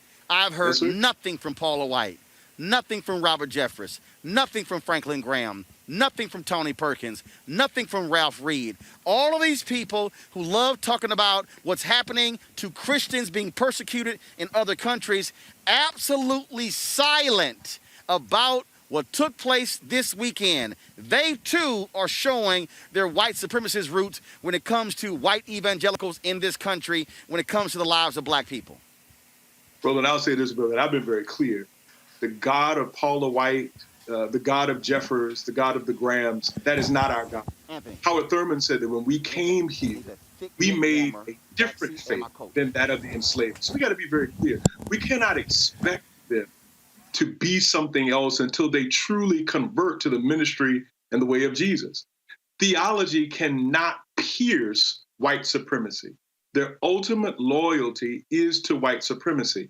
Whether you are the Proud Boys or you are Mitch McConnell overseeing voter suppression, eliminating people's ability for health care, it is one unbroken assault on humanity and human community, and their deafening silence is their tradition. It is their heritage. What we need to do is to be very clear that we can build the power to change the system, as they're trying to do in Georgia. Some of the things we're doing here locally, pushing back on gentrification, making sure that Black people can live in the District of Columbia, as expensive as it is, making sure that utilities like Pepco employ Black people, invest in Black businesses. Power concedes nothing without a demand, and we have to do more than advocate. We have to organize and apply pressure. And we need to understand that any progress we make, Roland, is temporary. So we win the Voting Rights Act in 1965, and Chief Justice Roberts' court guts pre-clearance 40, 50, 60 years later. We must be ever vigilant. We have little time to celebrate. We got to keep organized. And I would assume that this, for the folks here that are breaking down the stage here, just letting y'all know, I would assume that this moment has also emboldened your members who probably are even more adamant about making it clear that Black lives matter.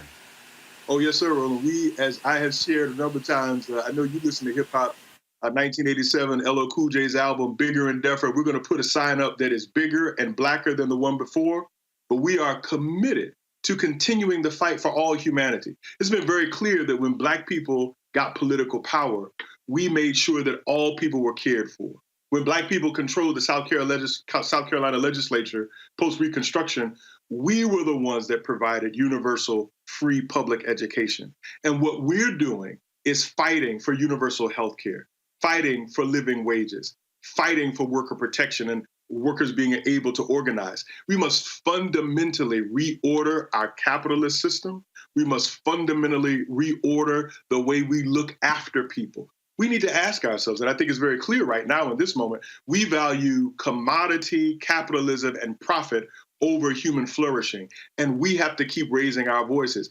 It's a slow and arduous process, Roland, but I think the same way I've watched you, you get joy being engaged in the struggle. We get joy when we express the God in us, the ancestral energy in us, to bend this system in the direction of justice. That's what I encourage. The joy is in the fight. Let's get together and make it happen. Well, Pastor, I use this all the time on this show. I use this in my speeches as well to get people to understand this. in Dr. King's last book, Where Do We Go From Here, Chaos or Community, he said in that book that there are 4 institutions who are positioned to work for the betterment of black people. He said, first, the Negro Church, the Negro Press, black fraternities and sororities, and black professional organizations. I'm somebody who's in all 4. My wife is an ordained minister. I'm black-owned media. I'm an Alpha Life member, and I'm a life member of the National Association of Black Journalists.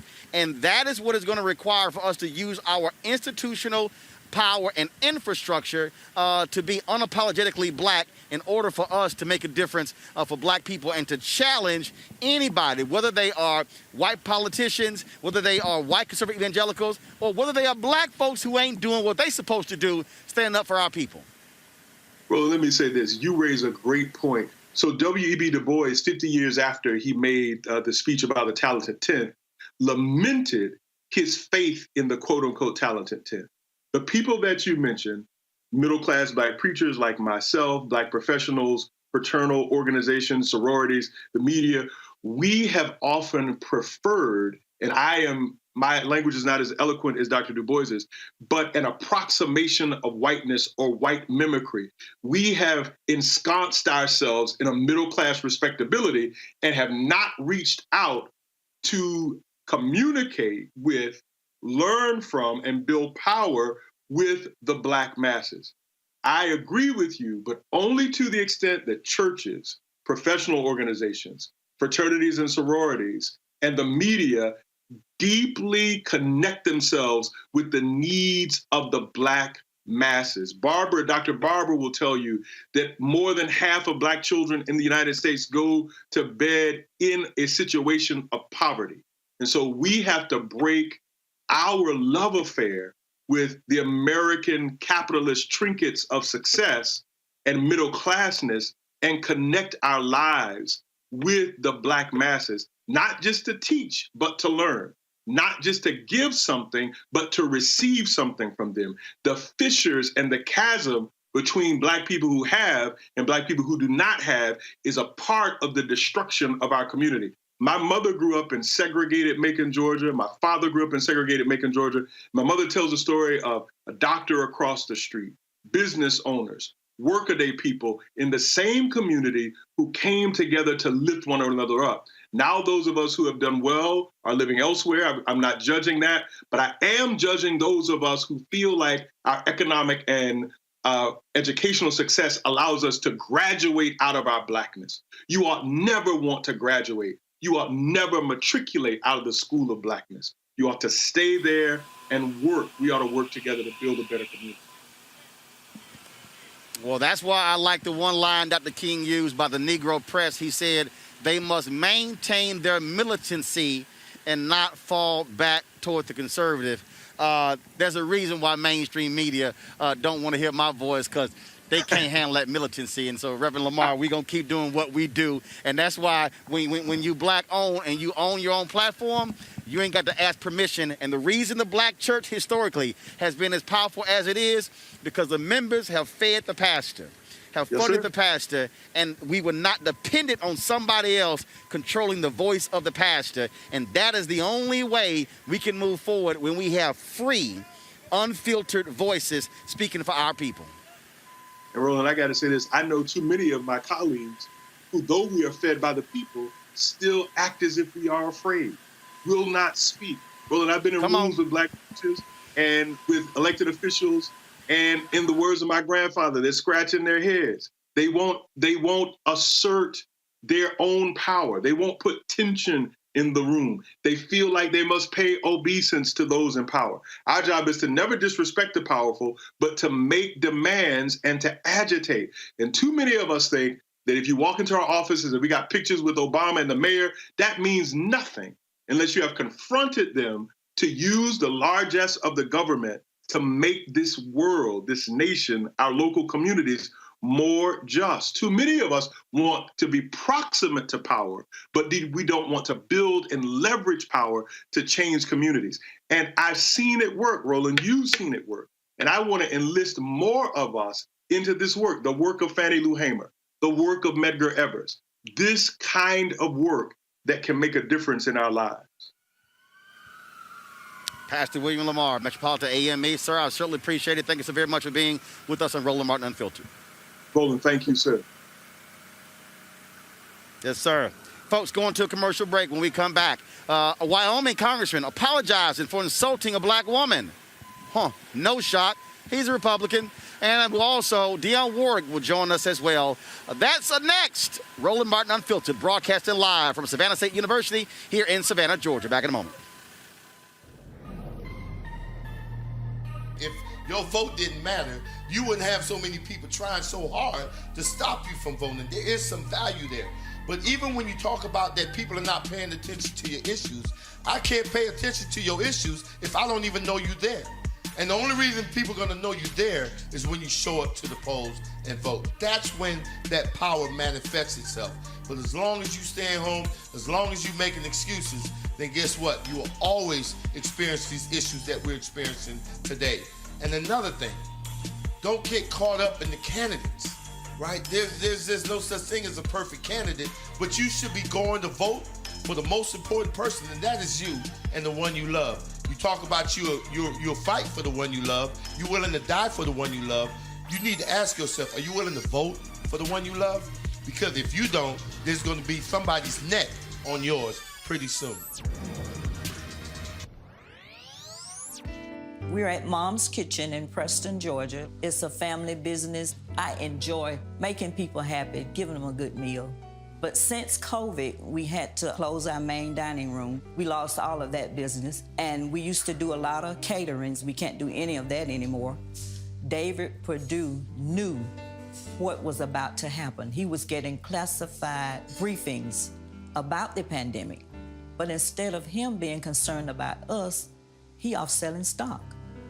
We had no idea we'd have to close our businesses off. We'd lose caterings, and so many people died. And then when we needed help the most, he fought against the stimulus checks and to cut unemployment insurance. Perdue needs to come out and Ossoff in. Early voting starts December 14th. You got to make a plan to vote.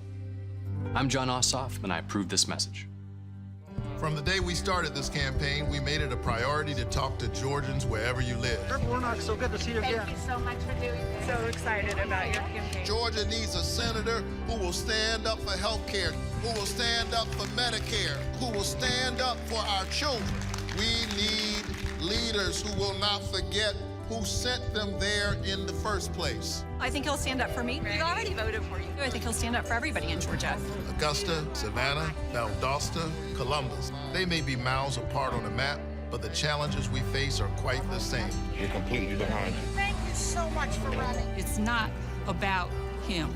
It's all about the people. If you elect me the next United States Senator from the state of Georgia, your agenda will be my agenda. Raphael Warnock will practice what he preaches. We're not getting that now. I'm Raphael Warnock, and I approve this message. Hey, well, I'm going to work hard for you, all right?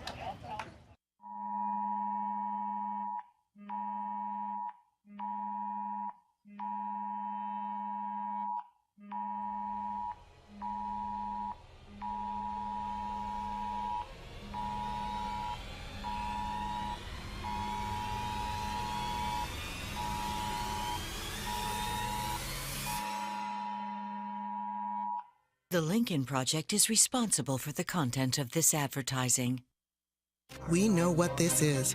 It's Kelly Loeffler trying to play the race card to divide us. It's meant to scare you. It doesn't change anything or help any of us. This is the old politics. Georgia's too busy to hate. Our state should be a leader in business, education, science, sports.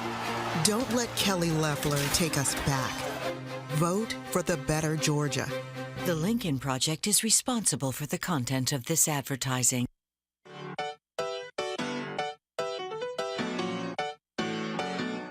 We got power. We're about to get ready to launch our We Got Power tour. Flip and I are going on the blackest bus in America. We're hitting the streets again. We're going to be going through at least 12 states, maybe more. I'm just really excited. Now, Now, it's a little bit different this time because COVID-19, we've got to wear masks, we've got to be socially distanced, but we are very committed that we've got to get in the streets and inspire and encourage our people in ways that are socially distant. Ready to hit the road, ready to see our folks, ready to be socially distant, ready to mask up. On our way to Pennsylvania, we'll be there for 2 days, and then we're headed to Ohio to Cleveland. We're going to be just spreading a lot of love and building a lot of power. The very last day, we're going to be out here on the ground in these streets because our people need us. Can't stop, won't stop. Register to vote. You can even request your online vote by mail ballot by clicking the link or by scanning our QR code with your camera. Vote early. Vote today, because we got power.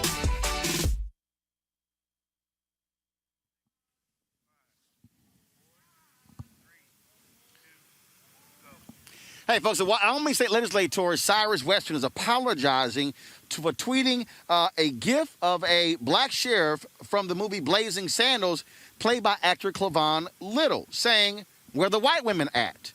This was to congratulate Wyoming's first black sheriff, Albany County Sheriff Aaron Applehans.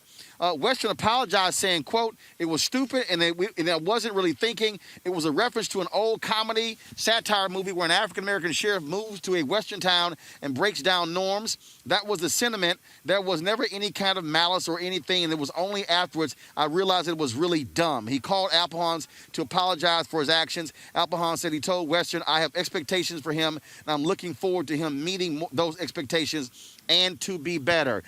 Basically, that was the sheriff saying, Niambi, you a dumbass fool, so I'm not just going to sit here and bail you out for tweeting something so stupid. Well, I mean, listen, racism can be polite, too. No matter how often people think that racism is, the people burning the flag like we saw in front of Metropolitan and Asbury, it's also people making dumb jokes. He meant what he said. He wrote that for a reason.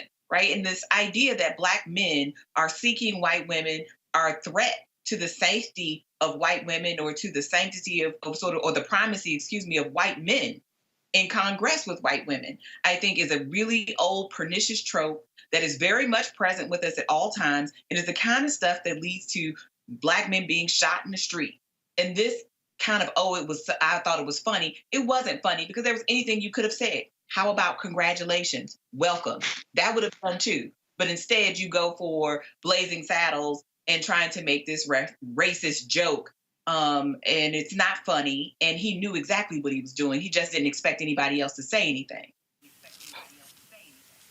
It's always funny, Candace, when the apology comes. "Oh, I didn't mean it. I was just trying to be." Yeah, okay, all right. All right, whatever. Exactly. And, I'm tired of these tweet apologists because of the fact that it's too easy to do. I mean, anybody can be, just very keyboard confident. But what we need from him now is to go and speak to this sheriff in person. He doesn't need to do this on Twitter. He needs to stand up, be a man, call a thing, say that it was racist, say that it was ignorant, and say that he really didn't have any other points of reference in terms of black people. And that's what often happens when we talk about other races and their interaction with black people. If it's limited, all they have is what they see on TV. So that's the first place that he went. Well, I may not have a lot of blacks in my circle, but I saw some on TV, so let me tweet about that. What he needs is more exposure, which is why I think at this point, if he wants to tweet about it and be about it, he should actually be about it, go out, even if he makes it a photo op. We need to get him in front of this sheriff so that he can have a conversation and really make amends. That's what the bottom line is here. The tweets just don't do it anymore. Keyboard confidence isn't anything if it isn't backed up by actions. These folks stuck on stupid, Michael. As simple as that. And frankly, black folks are like, we're not going to keep bailing y'all out because y'all dumb. Well, they're stuck on stupid, Roland, but they're also stuck on white supremacy and racism. So when we look at the article from theroot.com dealing with this, it talks about Cleavon Little in the movie Blazing Saddles. He plays the part of Sheriff Bart, where Sheriff Bart is a former slave who becomes sheriff there in this town, and he's challenging racism. Okay. Well, this reminds me of the Vicksburg Massacre of December 7th, 1874, when a former slave named Peter Crosby becomes sheriff there in that county in Vicksburg, Mississippi. And he is removed from office by he's brought up on charges, trumped up charges. He's removed from office by a white mob. You have African Americans who organize to put him back in office, and they're going to be attacked. This is known as the Vicksburg Massacre of 1874 in Vicksburg, Mississippi, and some estimates are between 75 to 300 African Americans were killed. Now, when we look at the sheriffs have more power than the police chiefs, because the sheriffs are duly elected, and the sheriffs are over a county, whereas police chiefs are over a city and appointed by a mayor. So he may have been playing, but he's playing into white supremacy and racism, but this also ties into history. So we have to be very cognizant when people slip up like this, or he may have done this on purpose. I'm not exactly sure, but this ties into history. And what we see is that many white people, not all of them, but many white people see power slipping away from them. And they're trying to preserve genetic white survival. And so when he sees an elected position like this, the sheriff go to an African American, and this is the first African American to be sheriff of this county. Many of them can't handle this. Well, that's exactly the case. All right, y'all. You talk about can't handle. It's a whole bunch of people who cannot handle 80-year-old Dionne Warwick being on Twitter, not giving a damn what folks think. I have been loving her tweets. She's been cracking me up. She joins us right now. Dionne, how you doing? I'm fine. How you doing? Dionne, are you surprised at how people are responding to you being on Twitter and being as unfiltered as you are? Yeah, well, anybody that knows me knows that's what I am. I say what I have to say. First of all, I'm cracked up at your tweets about the Weeknd and Chance the Rapper. And what got me, people initially said, oh, this really can't be her. Did you have any friends of yours who said, Dionne, is this really you? And you had to say, yeah, that's me. Yeah, I did. In fact, I had to put up a video letting people know, yes, it is me. And why can't I be doing this? I mean, what's to prevent me from having some fun, too? What is it that you like about now being on Twitter and just saying what you want to say and just throwing stuff out there? What is it that you like about it? You know, I'm getting to know some people, making new friends, finding the youngsters who are aware of me, which is very nice to know, and making new friends. You also don't have a problem letting some folks like Wendy Williams know to mind your business and keep your name out their mouths. You got that right. I laughed the other day when somebody asked, who told you about this? And you were like, one of the millennials who work for me. You know, it's like everything else. You get to know about everything and everybody. You know, and I think that my presence has kind of put a little grown-up business into tweeting. You know, it has taken on another connotation, I believe. Do you wish you had gotten on Twitter earlier? No, I think this is, in fact, I think COVID has had a lot to do with it, too. It's taken up time, and it's given me something to do, and I'm having a good time doing it. I got a panel here. I know they have. I got each one of them going to ask a question. I know they would love to ask you a question. I'm going to start with Candace. Candace, what's your question for Dionne Warwick? What's been your most interesting response that you've gotten from someone out there, especially in the celebrity world? I've actually, I had a wonderful telephone conversation with Chance. We had a beautiful conversation. He's a lovely young man, and I'm so pleased to have gotten to know him. He's very conscientious. I am thrilled with the work he does. I mean, he's I said, in fact, on several occasions that Chicago should be giving him all the support and admiration that they could possibly muster for what this kid is doing with home. Hello? Wow. I'm just so thrilled to gotten to know him. I really am. That's one of my new friends. Can you tell us anything that he Michael said? Imhotep, what's the question for? I'm sorry. Go ahead. I'm here. I'm sorry? Yeah, I'm here. Miss Warwick, this is Michael Imhotep of the African History Network. How you doing, sister? I'm fine, honey. How are you? I'm all right. It's good to be on with you. And first of all, happy belated birthday. Her birthday's December 12th, so happy belated birthday. Right. Thank you.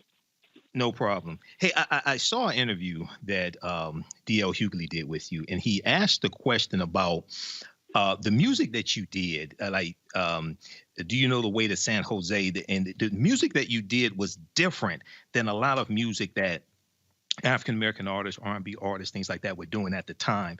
How did you navigate throughout those times in that genre doing music that was different than what a lot of people were used to hearing coming from African-Americans, especially African-American female artists? Well, the songs that were being written specifically for me by two of whom I feel are the most prolific songwriters of our time, Backrack and David. Yes. We literally caught the new niche out in the music industry. We were doing something that no one else was doing. So it was completely different. And I think that has a lot to say about the gravitation that people had on every side. Everybody did. Our music was for everybody. Right. But you were being your authentic self, and that's why it worked. Absolutely. Always am. Okay. There it is. Ashe. Niambe Carter, your question. Niambe, your question for Dionne Warwick. I just want to say hello, Miss Warwick. I'm so honored to be speaking to you this evening. I am a follower and a fan, so I have enjoyed you thoroughly on Twitter. Thank you. I want to know, what made you pick Teyana Taylor for you? You said that's who you would want to play you in a biopic. What made you pick Teyana Taylor?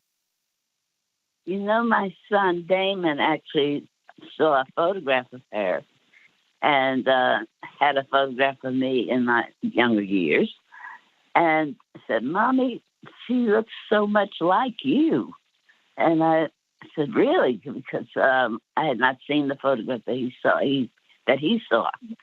And he sent it to me, and I got to say, there was quite a resemblance comparing to photographs. Awesome.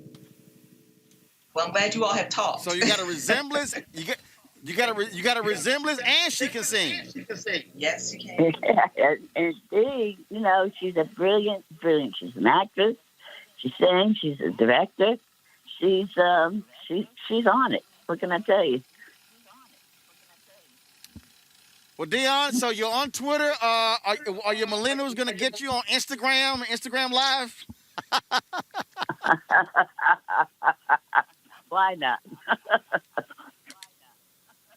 Look, you might as well do it. And as I always said, there are two groups of people who can say whatever they want to say and don't matter. That is people who are 5 and under and folks who are 70 and over, and they don't care what nobody think. And so you keep doing your thing. I'm always jamming. Then came you, that great song you did with the Spinners. I absolutely love. Yeah. So that's what happened when your mama and daddy raised you right. You know what music to listen to. Indeed, I totally agree. All right, Dionne Warwick, it is a pleasure to have you on Roland Martin Unfiltered. You're welcome here anytime, and I will definitely be always checking out your Twitter feed to see what you got to say next. Okay. All right, you take care. You do the same, darling. That is the great Indeed. That is the great Dionne Warwick right here, Roland Martin Unfiltered. So we're certainly glad to have her here. So let me tell you what happened. So Congresswoman Ayanna Pressley sent a tweet out, and she was, Joy Ann Reid has this thing where she talked about, who won the week. And so she sent this out, and she said, who's going to get Dionne Warwick first, Michael? She said, is it going to be Joanne Reid, Tiffany Cross, or Jonathan Capehart? So I responded to her. I said, Congresswoman Pressley, I said, you didn't mention me, but I'm going to have on Roland Martin Unfiltered tomorrow. I said, I first said, you didn't mention me. We working on that thing, and then, of course, immediately did, and then I said, she'll be on Roland Martin Unfiltered tomorrow. So Dionne Warwick was on here before she was on Joanne Reid, Tiffany Cross, and Jonathan Capehart. I'm just, sometimes you got to let folks know, Michael, how you roll. Well, yeah, you had her on first, and I like to see Congresswoman Ayanna Pressley on here before. I'm pretty sure you've had her on before, but I like to see her again. So sometimes now she may not have meant anything by it, but she probably did not mean anything by it. I like those people on MSNBC, but we can't forget independent African American owned media. We can't forget that. So, but yeah, you beat them to it. You won the week. So here's the deal. No. She didn't mean anything by it. So when I saw it, and she and I text, like we text all the time, I just let her know. I said, I saw your tweet. I figured I'd go ahead and chime in, Niambi. Just, sometimes, Niambi, you got to remind folk how you can flex. Sometimes you just got to remind them. Absolutely. And I would say this, Roland.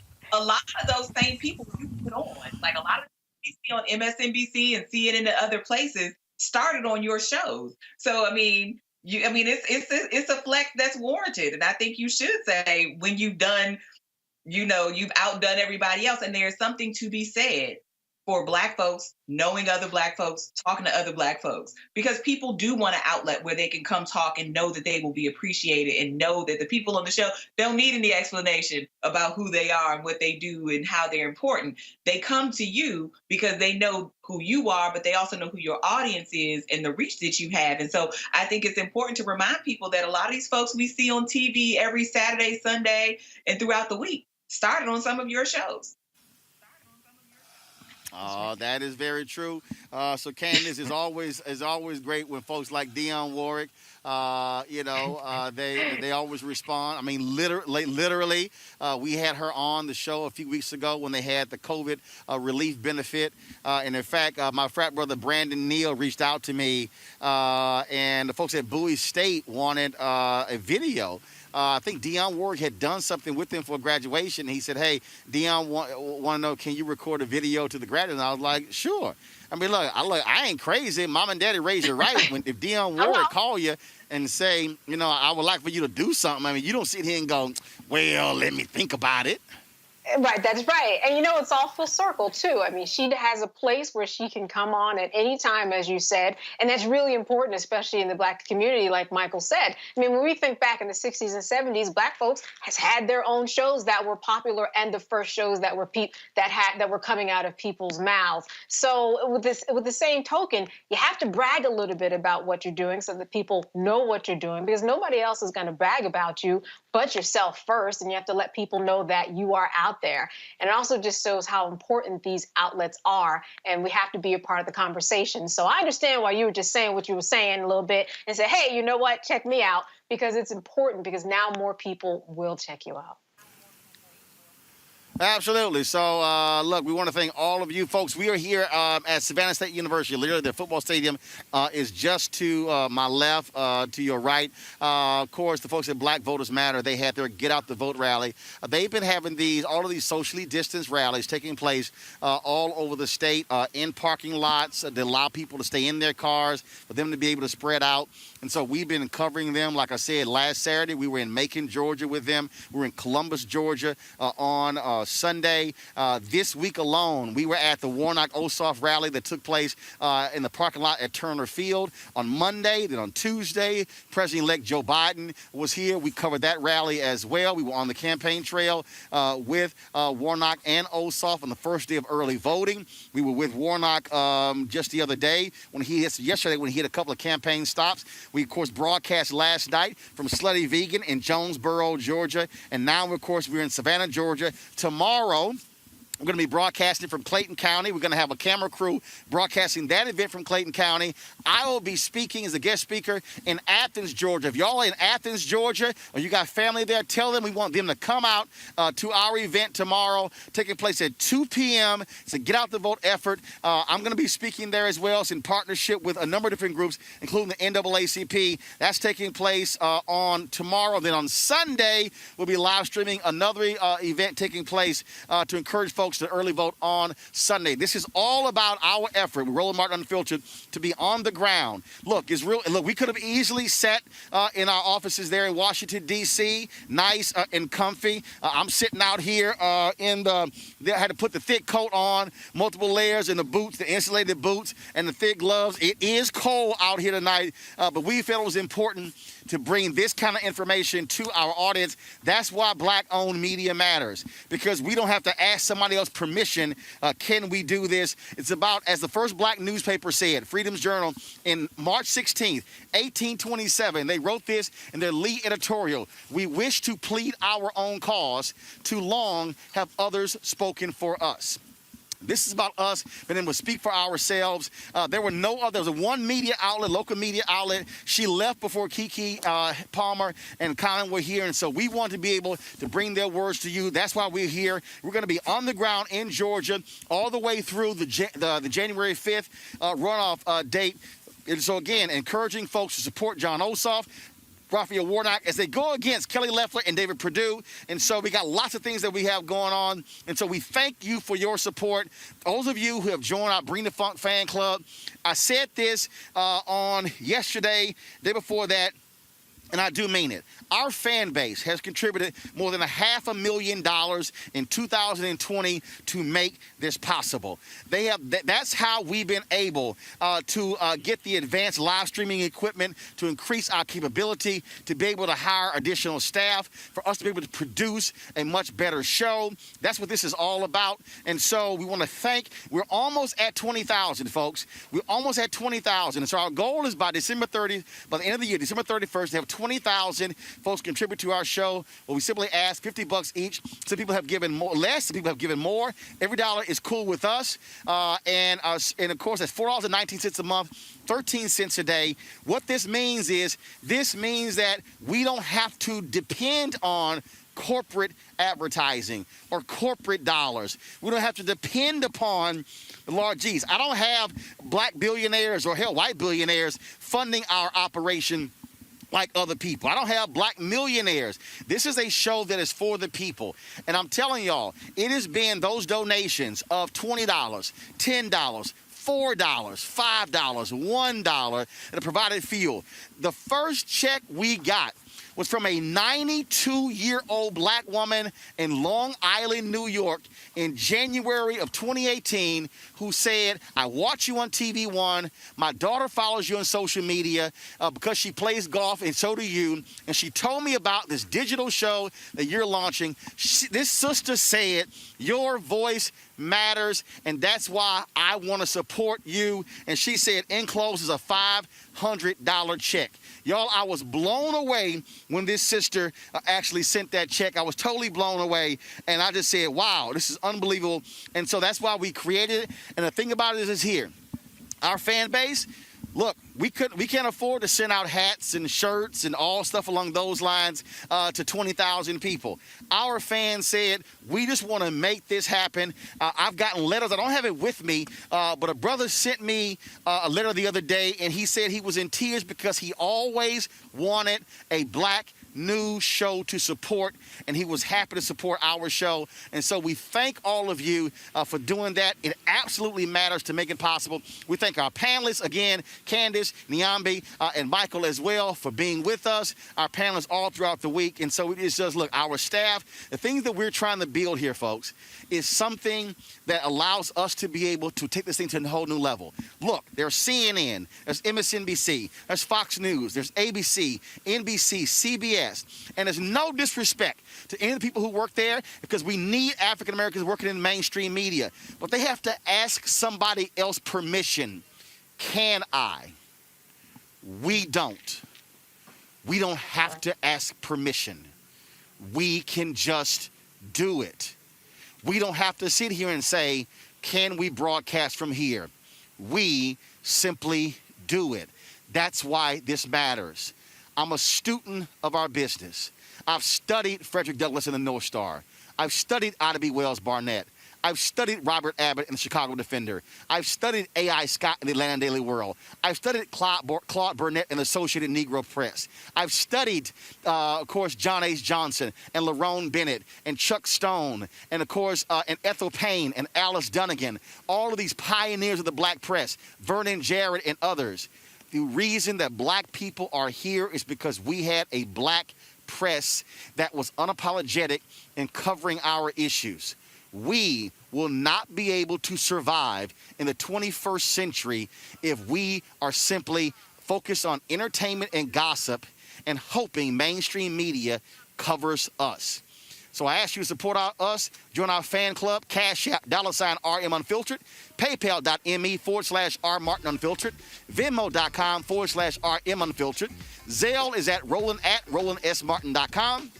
You can send a money order to New Vision Media, 1625 K Street Northwest, Suite 400, Washington, D.C., 2006. And so you can do that. We always end the show on Friday. Oh, first of all, before I do that, Monday, okay, I was going to fly back tomorrow, late tomorrow night, spend some time with my wife, come back Tuesday, but Vice President-elect Kamala Harris is going to be here in Georgia, in Sewanee, and Columbus. I'm coming back early for us to broadcast her being here as well. So we will be back on the ground. We'll be here tomorrow, but we'll be back on the ground on Monday with Vice President-elect Kamala Harris here supporting John Ossoff and Raphael Warnock. And so that's how we're doing it. Look for us broadcasting this weekend. Also, the National Civil Rights Museum, this is the last point why this matters. The National Civil Rights Museum Freedom Awards went virtual. They hit me up and they said, hey, can you stream our event?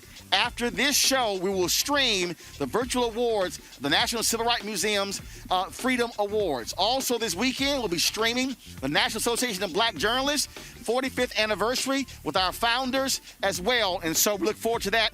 Another reason why we have black-owned platforms where we don't have to ask anybody. We're rolling the list of our Charter Club members. Thank you so very much. I will see you guys tomorrow. Athens, Georgia. Holla!